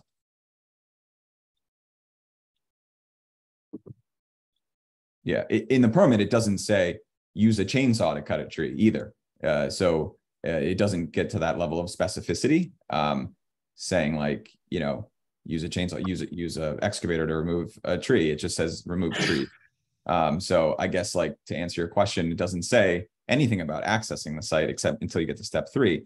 But obviously, I think common sense, it's like we have to access the site to be able to remove the trees. So how do you do that wasn't prescribed either in the permit that we have approved or necessarily in the construction sequence, which is why we proceeded as we did. Okay. So I think a big takeaway here is that before you guys really do anything else, it might be a good idea to check in first. Yeah, we stopped work on the site altogether. Okay. Well, yeah, especially in the areas that are in the purview of the Conservation Commission. But we want to do the right thing. I mean, we're not we want to get, we want to get the trees out. We want to get the silt fences in, which is literally the next step, and then have our site monitor go out, inspect it, provide a report to the commission, which I think was step 2 or 3 in the remediation. 3 is the environmental monitor, 2 is the silt fence, 1 is stop work. Okay, so we're good with step 1. We've stopped work. Hopefully step 2 is coming imminently.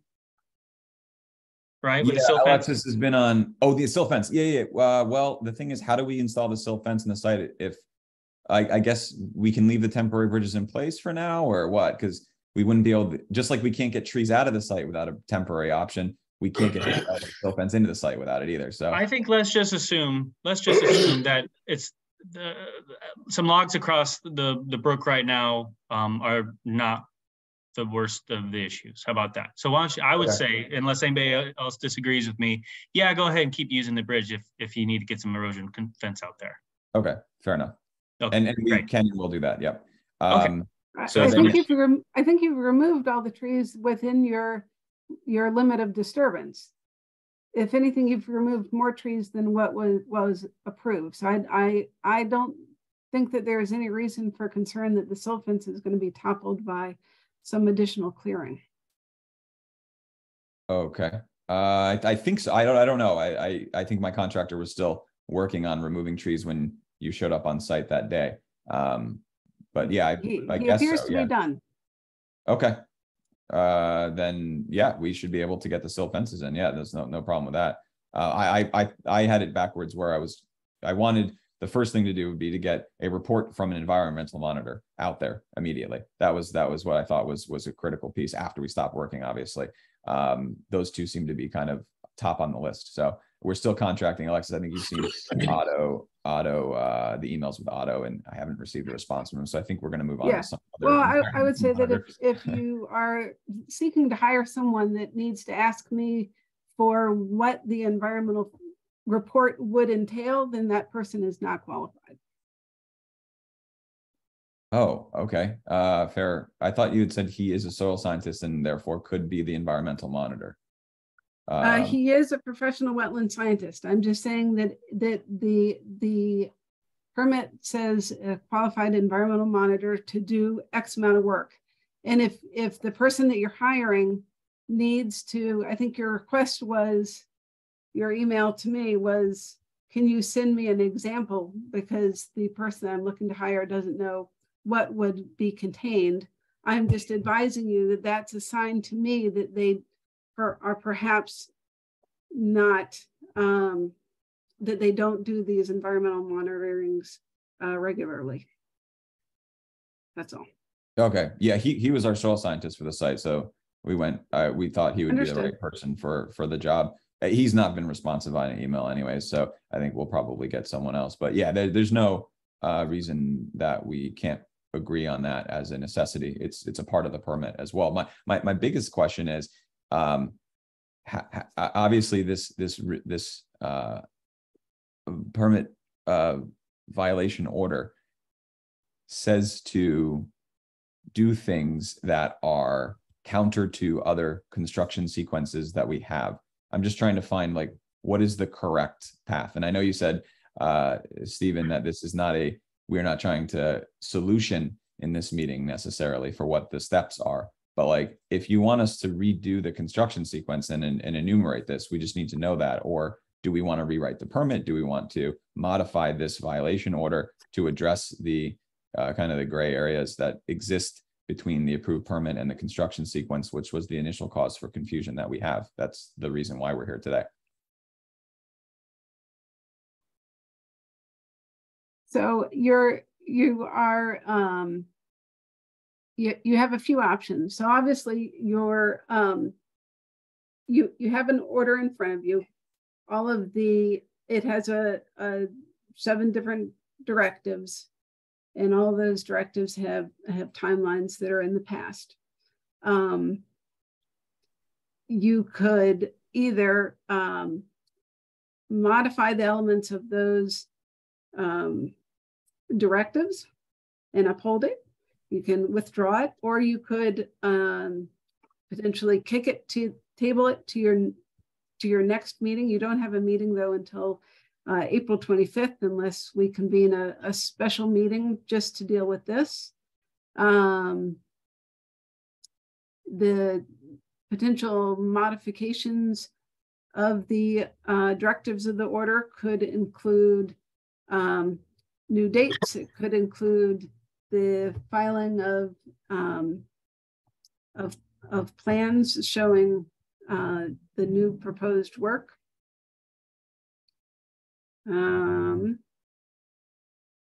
Those are some of your options.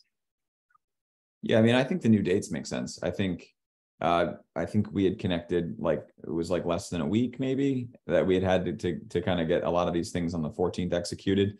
I think just I don't know, they can't really move that. We can stop work right away. That's easy. And we can, I mean, the silt fence says immediately, but I mean, we didn't want to do anything on the site until we really talked as a group. And I think actually, Alexis, we didn't want to do anything. And I think that we did talk the Friday before the March 14th meeting. Yeah. Where I reiterated to install silt fence right away. Yeah. So we can get on that. I think that's fair. I think the timelines, I think we probably just need a little more time to get some of these things done. So all right. So how about this? So we've achieved step one. So what I'm hashing out right now, Mr. Gray, is my motion to uphold this violation with some amendments. Okay. And if any other commissioner wants to step into this role and run with it, here's your chance. Otherwise, I'm going to do it. Oh, shoot. I only see like 3 of you. I can't see everybody. Oh, no, here, let me stop sharing. Okay. Well, okay, no, I have it up on my other screen. Fine. Okay, so step one, stop all site work on the property. I think everybody's confident that's been done, or at least we're going to give you the benefit of the doubt that it is. Number 2, immediately install silt fence. Since 7:43 on a Tuesday night is immediately, we're going to give you a little wiggle room on that one. Should we say by Thursday? Where's my calendar? Today's Tuesday. Let's say by Thursday the 30th. Let's get silt fence installed. Would you like us to give you explicit permission to use the temporary bridge? Or are we good with that?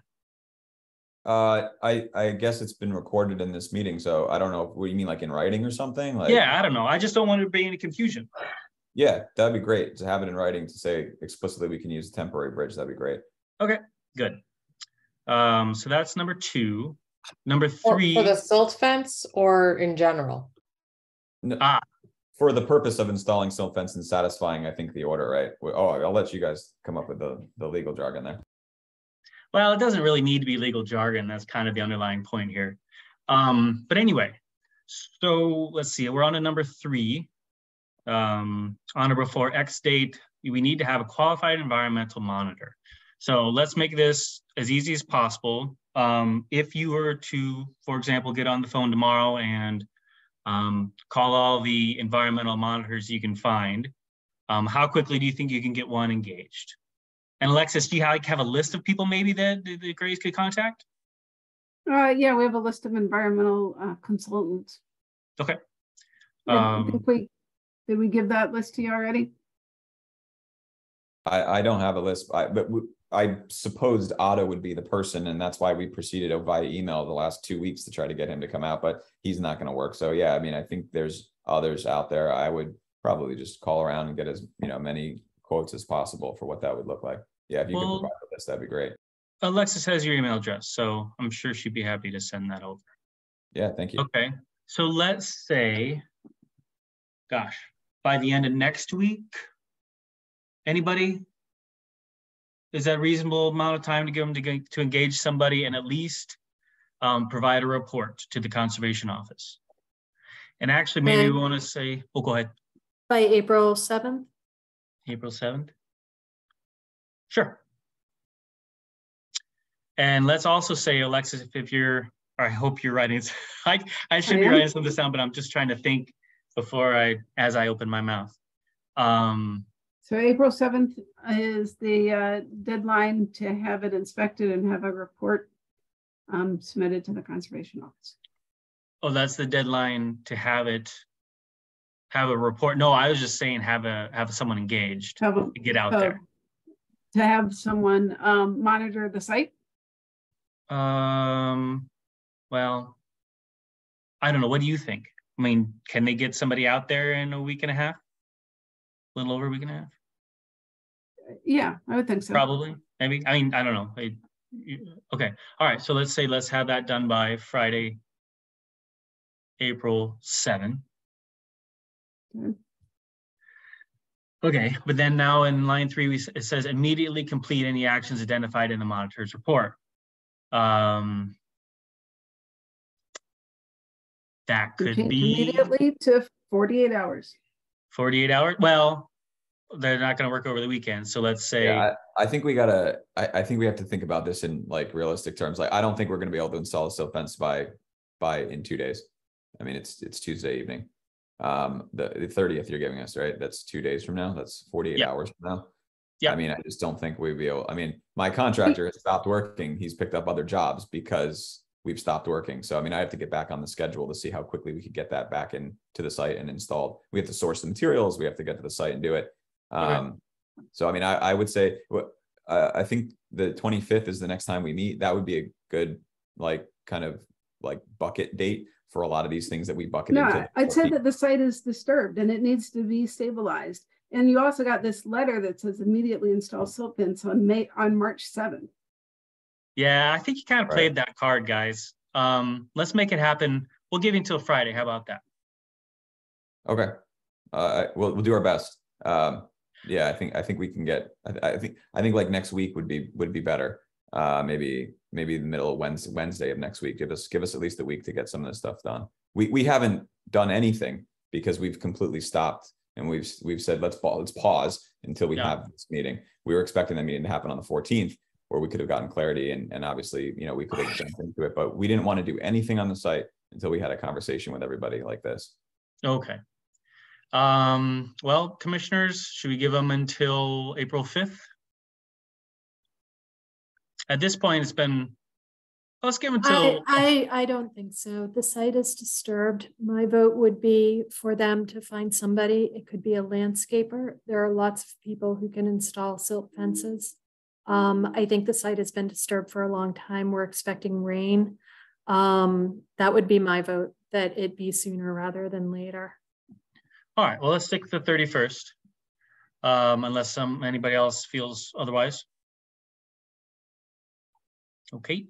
That was number, shoot, I lost it. That was number 3. Okay, so immediately complete any actions identified in the monitor's report. All right, so I'm sorry, so timeline, so silt fence is 31st, having a qualified environmental monitor inspect the site and provide a report to the conservation office happens by the 7th, next Friday. Alexis said 48 hours, but you know, that is the weekend, so 48 hours from Monday is the 11th. So if you get a report on Friday, you know, I think the thing to do would be to get somebody lined up and get back onto somebody's schedule, because we kind of backed ourselves into a corner here, really. All right. Anybody disagree with that on the commissioner's side? Okay, so we got report by 11th, work done by report by the 7th, work done by the 11th. Okay, so we would need to have a monitor come out, generate a report, submit it to the office by April 7th. Yep. And then the day of the week, is that a Friday? That's a Friday. So then we would need to complete all of the work within how many business days? Let's give you 3 business days. Well, you don't have to submit the report on the 7th. You could submit the report, you know, any day before the 7th, honestly, if you're, you know, you could. So, yeah, I mean, shoot, I don't know, guys. I mean, give them to the 12th, Wednesday the 12th. That's 3 full business days, Monday, Tuesday, Wednesday, to have the work completed, complete any actions identified in the monitor's report. Okay, I don't see any heads shaking. Ms. Brown is nodding. Okay, that's number 3. Alexis, you've absorbed all that gibberish? Yes. All right. Well, question, another point of clarification is on that to get the work completed. we won't know what the specifics is. are of that work, right? Until Yep. we get the report, even if it happens today. Well, Yep. what if that timeline needs more than that amount of time? Like, what happens if we can't get the work in by the 12th? I don't know what I they're mean, gonna Alexis, say. yeah, no, it's a good point. Yeah. Really good point. You know, Yeah. why I said lines we can't meet.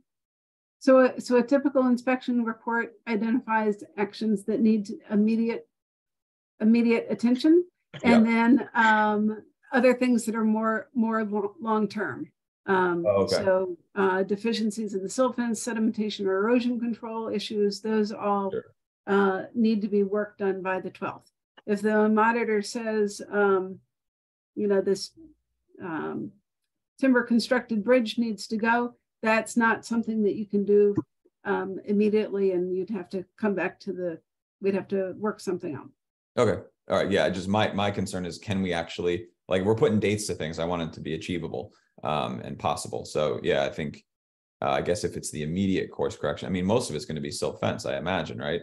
Maybe some erosion controls. We don't even know, but that was a really good point to make. You know, we don't know, you don't know, they don't know, but let's just, like Alexis said, 3 working days on the immediate stuff. Sure. Seems reasonable. Okay, I think I understand then for the that part of it. Great, groovy. Number 4, the contractor's agreement form we have with the current contractor, right? Yep. Completed. Yep. Check. Great. So I'm going to strike that one, by the way, from the violation order, Alexis. Okay.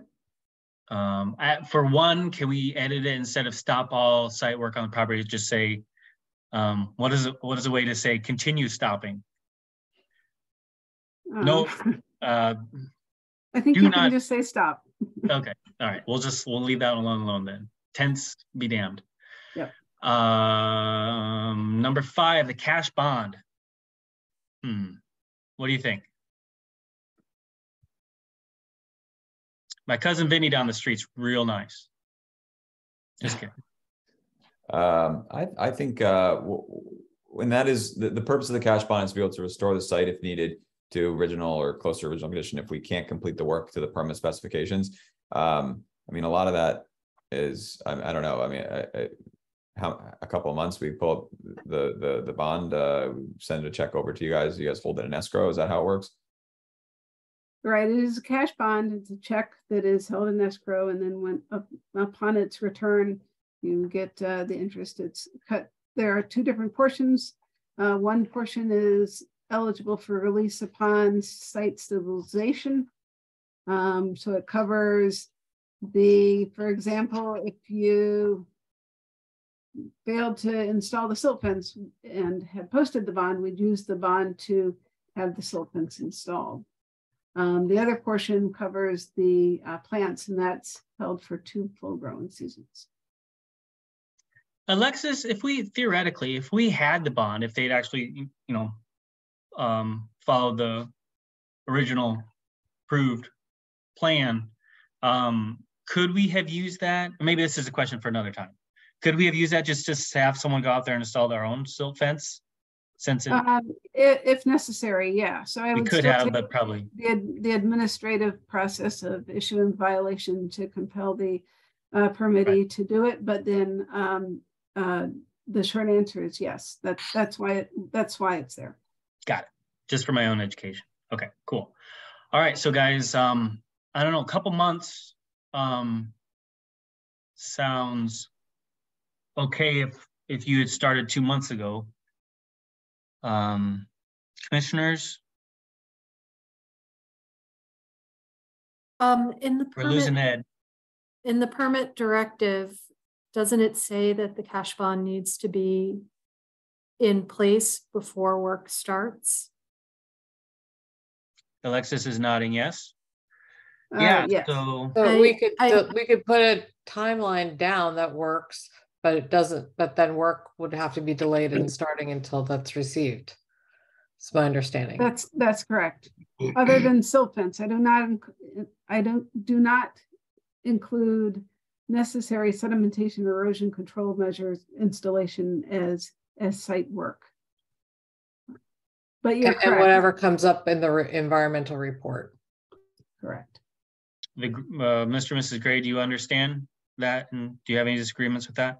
I'm just thinking what's the timeline for it?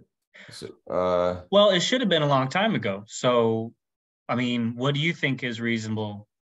Because we're kind of in the lurch here, you know? I mean, I think we'll probably get the cash portion of the bond to get. I mean, all of it, or is it just enough to cover the erosion stuff? No, it would be all of it. The whole entirety of it. So then, I think we'll probably get that to you, and I don't know. I'd have to look at finances and stuff like that, and maybe 6 to 8 weeks. I don't know. I'd have to see. Let's shoot for a month. How about that? Does anybody feel strongly about that? Let's go for another Friday, April 28th. Okay. Maybe tax returns will come in. There you go. No objections from anyone else on that? Just to clarify, so you understand that other than installing silt fence and doing any required work identified by the monitor, you can't proceed with any site work until the bond is posted. Yeah, so that includes removal of any additional trees that need to be removed or whatever. So this construction sequence, basically, we're planning on not doing anything until we're 100% satisfying this letter. So yeah, we just want to know what to do and when to do it.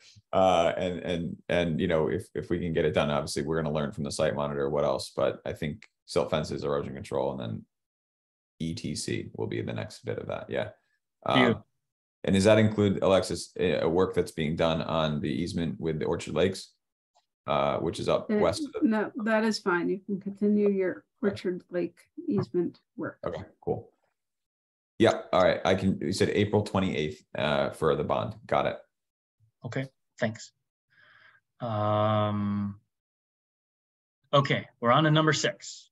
On or before X date, remove the temporary wetland / watercourse crossings. Okay, so this is definitely going to come up in the environmental monitors report that we're expecting in a little over a week. So yeah, all right, let's talk about sequence here. So it's got to be after the 28th because we don't want you to do anything more until we've got that bond. Right, and then I don't know, another 2 weeks after that to have somebody in there to remove the temporary crossings? Anybody? Did we say that the temporary crossings earlier in this call are going to stay? No. I thought you said that you were going to send a letter that the temporary bridges were okay to keep in place. I didn't hear that. Alexis, no. What was that comment? You said you sent something like, do you want it in writing? And I was like, sure. If you could, that'd be great. What was the context of that part of the conversation? To be able to walk across the bridges. Oh, to put in erosion control. Okay, yeah. So, all right, got it. And then, but is it only? I was needling you. Is it only for the purpose of the erosion control, or is it for if there's any additional work for the site monitor or like removal of any trees in this construction sequence? I think it's a good question. So I think we're really no one's really stepping foot on this site other than you guys, obviously, any of the commissioners for that matter, staff, Alexis, and et cetera. Your person who's putting up the silt fence by middle of next week, the environmental monitor and any assistant of theirs. Yeah, so that's it until we get the cash bond. And yeah, how will we phrase this one? How about, Alexis, can we scratch removing the temporary wetland watercourse crossings under the assumption that it's going to be included in the environmental monitors report?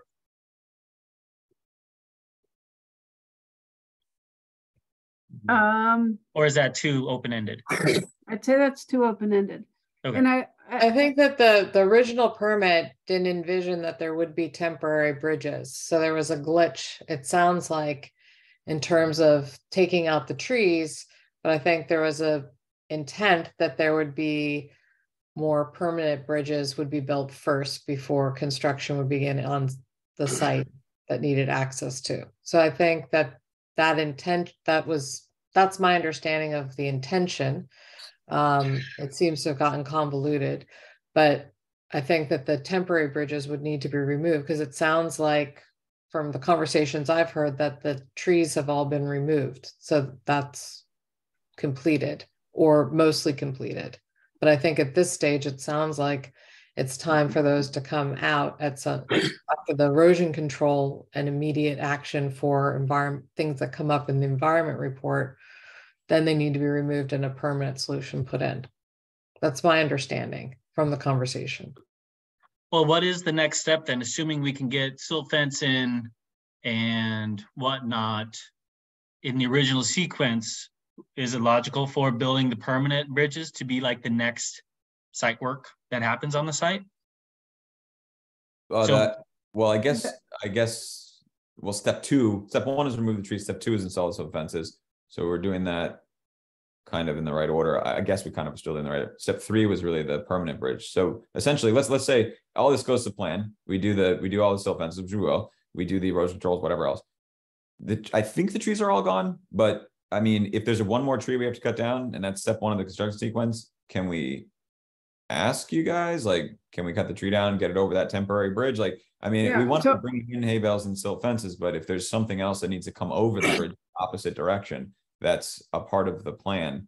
Is that could we just use the new bridges to bring that one last tree out? Yeah, I would guess recommend so. no more vehicular traffic over the bridges. So I understand the need for pedestrian access, but particularly the second crossing has pretty much obliterated the wetland and watercourse over the plywood crossing. So there's no urgency for tree export off the site. Good point. It doesn't look like you need to remove any trees in order to be able to do the work to build the bridges. There you go. That's a good point too. Very good. Mr. Gray, we're all on the same page then? Yeah, so can you just bring me through from the point of, so I'm taking notes. Can you bring me through the point of we pay the cash bond, or no, we do all the silt fences, right? We pay the cash bond. When do the bridges come out? Have we talked about a date on that yet or no? No, that's what we're trying to figure out. Oh, okay. That's the missing piece. Yes. Yeah. So what's the date on that? Right. So I would recommend that the second temporary crossing the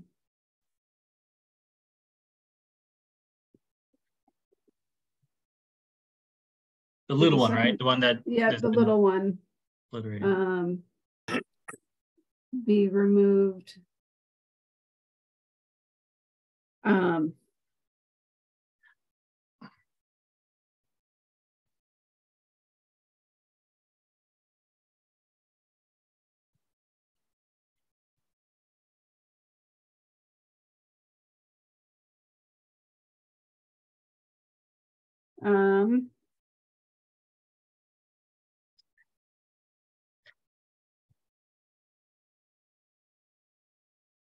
A week after the 28th is the 5th. Well, no, I think that should be removed sooner. So if I can't imagine any environmental monitor suggesting that it stay. So I would include removal of the second crossing to be part of, I guess I would recommend rewording directive number 7 to require the monitor inspection and report by April 7th, and that all work proposed by the monitor be completed by April 12th, and clarify that work includes the removal of the second wetland and watercourse crossing. And then Okay. Should the second watercourse crossing come out when they put the silt fence in? Because you don't really need to bring, there's not Right. like any vehicles that need to be going there. I mean, you can get over the first one with the, if you need to bring stuff Yeah. in. Well, it's like 2 sheets of plywood. Are we talking about by removing the second bridge? Are we just talking about literally just picking up the pieces of plywood and tossing them? removing the plywood and the wood chips that appear to be deposited underneath the plywood. Okay. All right. Well, Yeah, that's that'll take like, pretty- that's like, that could probably happen in like a day, like less than a day. So yeah, Yeah. that's fine. And then, so number 6, you have the second crossing. right. And I would agree, that's not part of any permit. So I would recommend sometime after the 28th of April, but not far after the 28th. Well, will they be able to move forward with building, step 3 of the original plan, building the south abutment of that, the permanent bridge until they remove those logs anyway? Right, but they need to be removed to start that work. Yeah, that'll be in the way. Yeah, we'll have to remove it and then dig and all that. So is it even worth mentioning, I guess is what I'm asking. I mean, like there's no imminent, well, I mean, it's not having the same impact as the second bridge, right? Or the second Correct. crossing. Okay, all right, so I think I got it. Are you ready, Alexis? Yeah, I've been. You got it, okay, so number 1, so I'm gonna move to uphold or enforce? Uphold and modify. Uphold and Wait. modify, unless somebody else wants to. Nope, okay. Permit violation enforcement order V23-1046 related to inland wetland permit S19-539 at 218 New Canaan Avenue in our fair city. On page 2, the amendments that I would like to make are as follows. Number 2, instead of immediately install silt fences, install it by Friday the 31st, we said, right? Mm-hmm. Okay. And remove plywood and wood chips that currently constitute the crossing of the smaller second watercourse. Okay. So same contractor, whoever does the silt fence, they can yank out that stuff too. Okay. Number 3, on or before Friday, April 7th, cause to have a qualified environmental monitor, and provide a report. So they're getting on site and they're providing the report by the 7th to the conservation office. Any actions identified in the monitor's report shall be completed by we said Wednesday, April 12th. The 12th. And Okay. it can clarify that that's any sedimentation and erosion control or other stabilization work. Yes, Not thank you. necessary. Right. Okay, and then so number 4 gets scratched, removed, whatever the proper word for that is. Number 5, on or before Friday, April 28th, post cash bond of 25,05015. Number 6, scratch it. And number 7, on or before. So if we're getting somebody out there on the 7th, work happens after the 7th, I'm inclined to have the next report by the 14th. Right? Sounds good. Okay. Yep. And henceforth, weekly thereafter. All right, no other amendments to that one.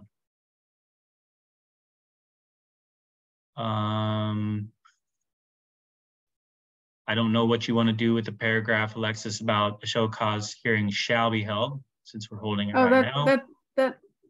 Don't worry about that. Okay. It's just right. the directives. direction. So what All right. happens after you uphold, if you uphold something and modify it, then the respondents, I send out another letter. And the letter reflects everything that was discussed this evening. And I automatically remove the reference to tonight's show cause hearing and amend all of the directives. No worries. Okay, I'm done. So moved. Any seconds? I second that. Oh. Thank you, We'll Steve, for walking everybody through the changes in the directives. I just want to go home. All right, so we got a second. Any discussion? No discussion. All in favor? Aye. Aye. Any opposed? There's no one else to vote to say nay or abstain. So it passes unanimously. The Grays, you have some work to do. Thanks for your patience. Sorry, it's thank you guys. annoying and No. complicated and all that stuff. Can I one final question? I'm so sorry. The weekly monitoring following all this goes to plan, everything's completed, get the second report out. If we're not doing any work on the site, we won't need to provide weekly reports, right? Like it's when it says actually working, right? It says unless no site work has been performed for an interval of more than 1 week. Gotcha. Okay, cool. That's what I think Alexis and I talked about that. Okay, cool. Thank you guys all. Have a great night. I'm so sorry this just took so long. I appreciate your patience as well. All right, thank you. Good night. Okay, back to our regularly scheduled programming. Am I looking? No, I'm looking at the old meeting. Hold on, I'll get there. Help. Okay, approval of minutes, I think is next, right? Yes, so it's back to the 28th. February 28th. Anybody read it? I took a look at it. Nice. I didn't see, it looks fine. I move to approve. Second? A second. Ms. Knight, thank you. Any discussion? All in favor? Aye. Aye. It's unanimous. Wonderful. Thanks, Cheryl. Conservation initiatives. Anybody want to talk about anything? Is that where we are? Comments of commissioners? Not quite yet. We got comments. We have conservation initiatives. I think let's just keep moving past that one since it's getting late. Comments of staff. Ms. Carricetti. You're invited to the April 4th unveiling of the draft rewrite of the zoning regulations. Hopefully you all received an email from Michelle in our office. Yeah, it's spring, so plenty of violations and complaints. We'll be very busy. On tonight's call is Lee DeMarco. She is the land use technician, one of them. We hope to soon hire a second one. I failed to put it on the agenda, but I would ask if you were comfortable amending your agenda to add authorization of duly authorized agent. You, the agency, have agents. I'm 007, of course. And I think Lee will be 13, if I remember right.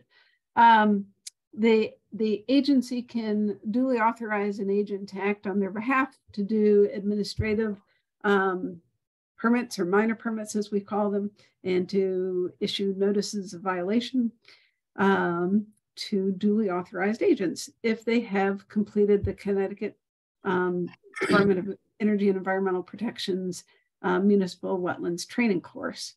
And I would recommend that you, in addition to myself and Amelia Williams, that you also authorize Ms. DeMarco to do some of that work, please. So that's Lee. That's what she looks like. She's been here since what, August of 2022? Yes, started in August. And All right, so talk us into it. Let's hear it. Come on. Oh, no. Oh, you mean talk you into giving me more work? Lay it on me. All right, you're in. I will move to grant authorization to that duly authorized agent. Is that good enough? Yeah, that works. Okay. Second? I'll second. Got it. Nice. Any discussion? All in favor? Aye. Aye. Wonderful. Excellent. Were we supposed to amend the agenda, or is that good enough? It's fine. Okay. And that's probably it for me. Okay, great. All right, Mr. Mailing, Commissioner Mailing, comments of commissioners. Did you have one? I do. I just want to say thank you and goodbye. This is the end of my last session at the Conservation Commission. It's been 7 excellent years. As far as I'm concerned, I have very much appreciated the collegiality of my colleagues. It has made it a treat to try to exercise, civilian participation in local government. I think it's important, and I think it works. So I thank you all. I wish you the best. And as Barack Obama once said, this is where I drop the mic. Thanks and good luck. Thank you for everything. I know I've learned a lot from you over the past however many years I've been on. Yeah, thank you. You'll be missed. You always had insightful comments. So thank you. Thanks, guys. Thank you. And he's gone. Oh. He meant it.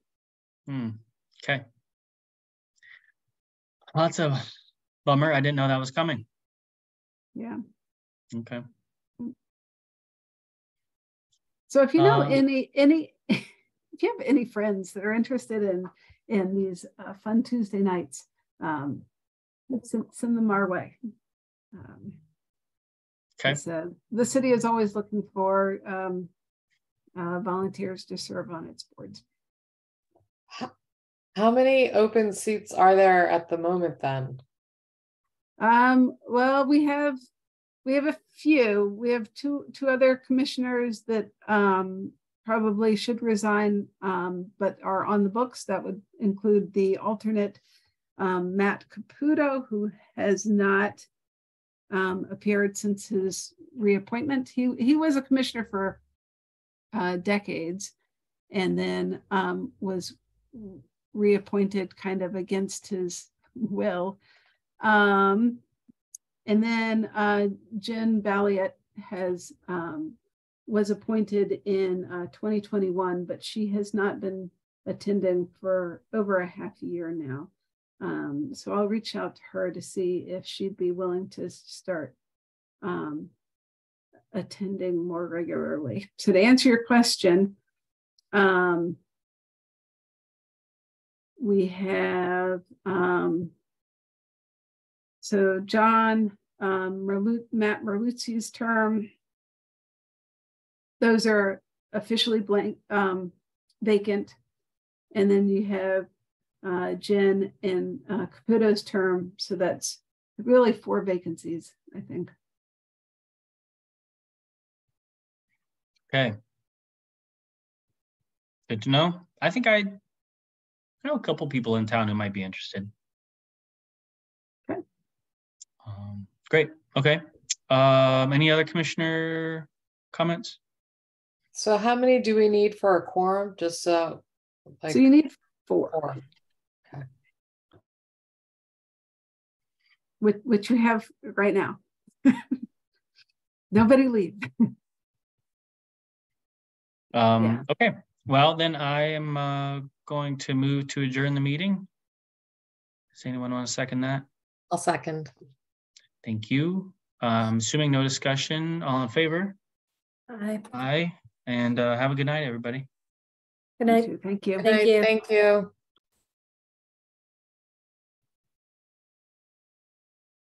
Whew.